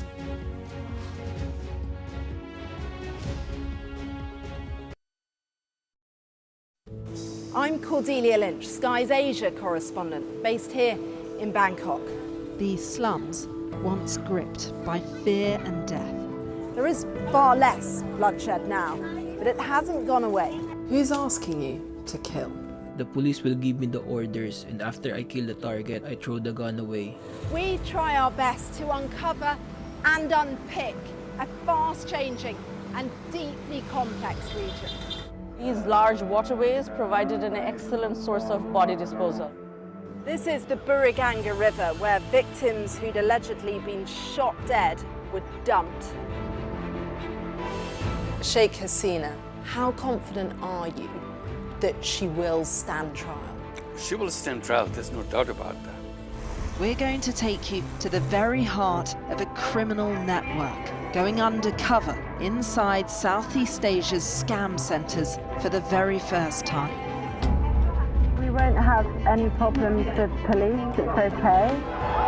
Just seen Imran Khan leave, and as we understand it, he's just been shot in the leg. They have decided that the only way they'll allow elections is if I'm inside jail or killed. Sky News get the full story first. Chinese vessels start encircling the boat we're on, blocking its path. The Chinese are now deploying water cannons, firing it directly towards our boat. We've discovered doctors across Delhi dishing out pills like this, claiming they will provide a lifelong cure for homosexuality. Rohingya people fleeing an escalating civil war. The situation here in Cox's is desperate. An already insecure place does feel a lot more precarious. The best thing about being a Sky News journalist... Hi, darling. Beth Rigby, Sky News. Is being a Sky News journalist. You said to people, I'm not coming back for more, but you have come back for more. Well, let's kick off. And make a statement. What can our Prime Minister say to you to not impose tariffs? He's coming out! What more do you need? The best thing about being a Sky News journalist? They call him the king of the jungle. Being a Sky News journalist. Yusra Al-Baghir has this report. And this is what's left of it. As a woman of colour, how did the Harris campaign speak to you? People risk their lives to speak to us for this report. Mr. Zuma, Sky News. We're trying to see as much as we can. Well, thanks for staying with us. Now, the US-Israeli war on Iran has escalated with attacks on gas facilities as well as strikes around the region, including Saudi Arabia, Qatar, as well as Israel. Well, President Trump even went so far as to say he would blow up the world's largest gas field if Iran repeats its attacks on Qatar's energy infrastructure. So an awful lot to unpick. Luckily, we've got our military analyst, Sean Bell, who's here Morning, Sean. with us. Again. Yeah. I'm just trying to get my head around what Donald Trump said, right? So he's basically said, we really, really don't want you to attack this massive natural gas resource, and if you do it, then we're going to blow the whole thing up. Is that right? So do you think Iran is remotely listening to anything that Donald Trump says? There have been threats before, there haven't been... There have been threats before, there's lots of one. What's actually happening here is this is unravelling. You know, Donald Trump, I think it was day one, I watched a little video of him declaring war. We've already won. We've struck... Because from a military perspective, you've got the superpower that is America. All the games that you play when you run this stuff through shows that America completely flattens everything. Now, Iran is defenceless now. Military jets are able to fly over the whole of Tehran and do what they like. But, of course, you know, Iran still has some aces to play. It's still got the leadership. It may be different, but it's version 2.0 and it looks even more hardline and therefore potentially more dangerous. It's got at least 70,000 Shahed drones still locked away. It's still got the proxies that are available to operate around the world, and it's still got the ability to put its foot on the throat of the Straits of Hormuz. It seems to me that Iran is much more in control of this than Donald Trump is, and I think that's why we're seeing some of these reactions. Yeah, I mean, just last year, Donald Trump, after the 12-day war, said that he'd obliterated Iran's nuclear programme, and obliterated means completely gone, right? And yet it was the threat that was used. No, and this takes the whole thing back to the top, is that before you go and unleash the dogs of war, when I was in the military, you hold your politicians to account, you look them in the eye and say, we're going to spill blood on this enterprise. Be really clear about what you want the military to do. They're a means to an end, they're not an end in itself. What are you going to do the day after? And America would have done all of this before, but what we're seeing is exactly according to the playbook that all of us would have expected. And therefore, it seems to now be unravelling, and particularly complicated when you've got Israel that seems to be on a slightly different playbook than America. Yeah, that's key, isn't it? And Sean, whenever you come on, we get people emailing in or messaging in with questions for you. And I just wanted to read out one from Monica who's come into our Mourning's inbox saying, please can you ask Sean Bell if Israel's attack on the South Pars field in Iran was a strategic move to get Iran to attack other natural resource sites in the region, to draw more Arabian neighbours into the region, like Qatar, Saudi Arabia, and bring them into the war. It looks like even with their military supremacy against Iran, the US and Israel need support to defeat them. What's been fascinating, if you look at this from a grand strategic perspective, what were America's objectives to the war sounds like regime change, and it sounds like stopping Iran ever producing a nuclear weapon. What were Israel's strategic objectives for this war? Probably get rid of the nuclear threat, but we'll outsource that to America to do. What's the other thing is to actually establish itself as a dominant military force and deal with all the proxies in Iran in a once-in-a-lifetime opportunity. That's why we're seeing them going after Hezbollah, which largely were destroyed. I have to remember the walkie-talkie incidents and all that sort of stuff. And actually now, therefore, pounding Iran to the ground, not just taking out its military, but its ability to regenerate its military by funding it. We're also not talking about what's happening in the West Bank at the moment. And Israel's mobilised 100,000 forces, and it feels like there's a lot going on here. And the short version of that longer story is Israel wants this to go on for some time because, therefore, it allows its objectives to be reached. America probably wanted it to be a short, sharp shock, and that's where we're seeing this dangerous divergence. And that might explain why Donald Trump went, what the hell are they doing, attacked in that oil field? But, of course, if you're not lockstep with these sorts of things, that creates some really dangerous opportunities for it to go and unravel, and I think that's what we're seeing. Yeah, it shows why serious people need to make serious decisions about this sort of thing and wonder whether or not that's happening at the moment. Talk to us about the Gulf nations. We heard from Sally in her reporting that both Saudi Arabia and Qatar have essentially said they now reserve the right to respond as their infrastructure is being targeted. Do they have the means to respond? And I mean, obvious question here, but how much more dangerous does that become if those nations get involved in this war? Yeah, I can see why that would feel dangerous. I think if you look at what they've actually said, the Gulf states are normally very good at putting out measured statements. It's quite a contrast to what we're seeing through Truth Social and Trump. And if you look at those literally, what they're talking about is long-term. They're talking about their long-term relationship with Iran. Iran has been the sort of black sheep of some of the Gulf states, and over time it's been gradually brought back in. What this is doing is demonstrating that actually it's going to be very difficult to have civil relationships with them long term. In terms of military action, the US military has got all of the military capability that you need in this. You don't need the Gulf states getting involved. And quite bluntly, as we've seen with these attacks on some of the energy infrastructure, the energy is pretty exposed. It's not difficult to strike. The last thing that any of the Gulf states actually want to do is get involved in a shooting war. What they want to try and do is use the rhetoric to stop Iran striking their facilities and make sure they focus on the US military bases rather than their infrastructure. Can I ask about the UK? Because it feels like Keir Starmer and the government just want to stay as far out of this as they possibly can.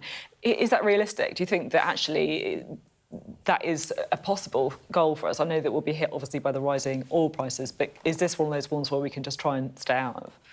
Well, I think what's fascinating, you look geopolitically, I think there's no way we want to get involved. I mean, President Trump, to my knowledge, I'm no legal expert, but has never made the legal justification for this war, and therefore why would we be bullied into taking part in it? And, of course, President Trump has burnt a lot of bridges over the last few weeks, criticising our Prime Minister for inaction. And I do think we live in a surreal world now where President Trump seems to believe that he doesn't have to consult anybody else, take the leadership out of Venezuela and take Maduro out and do his own thing, now go in autonomously and declare war with another country.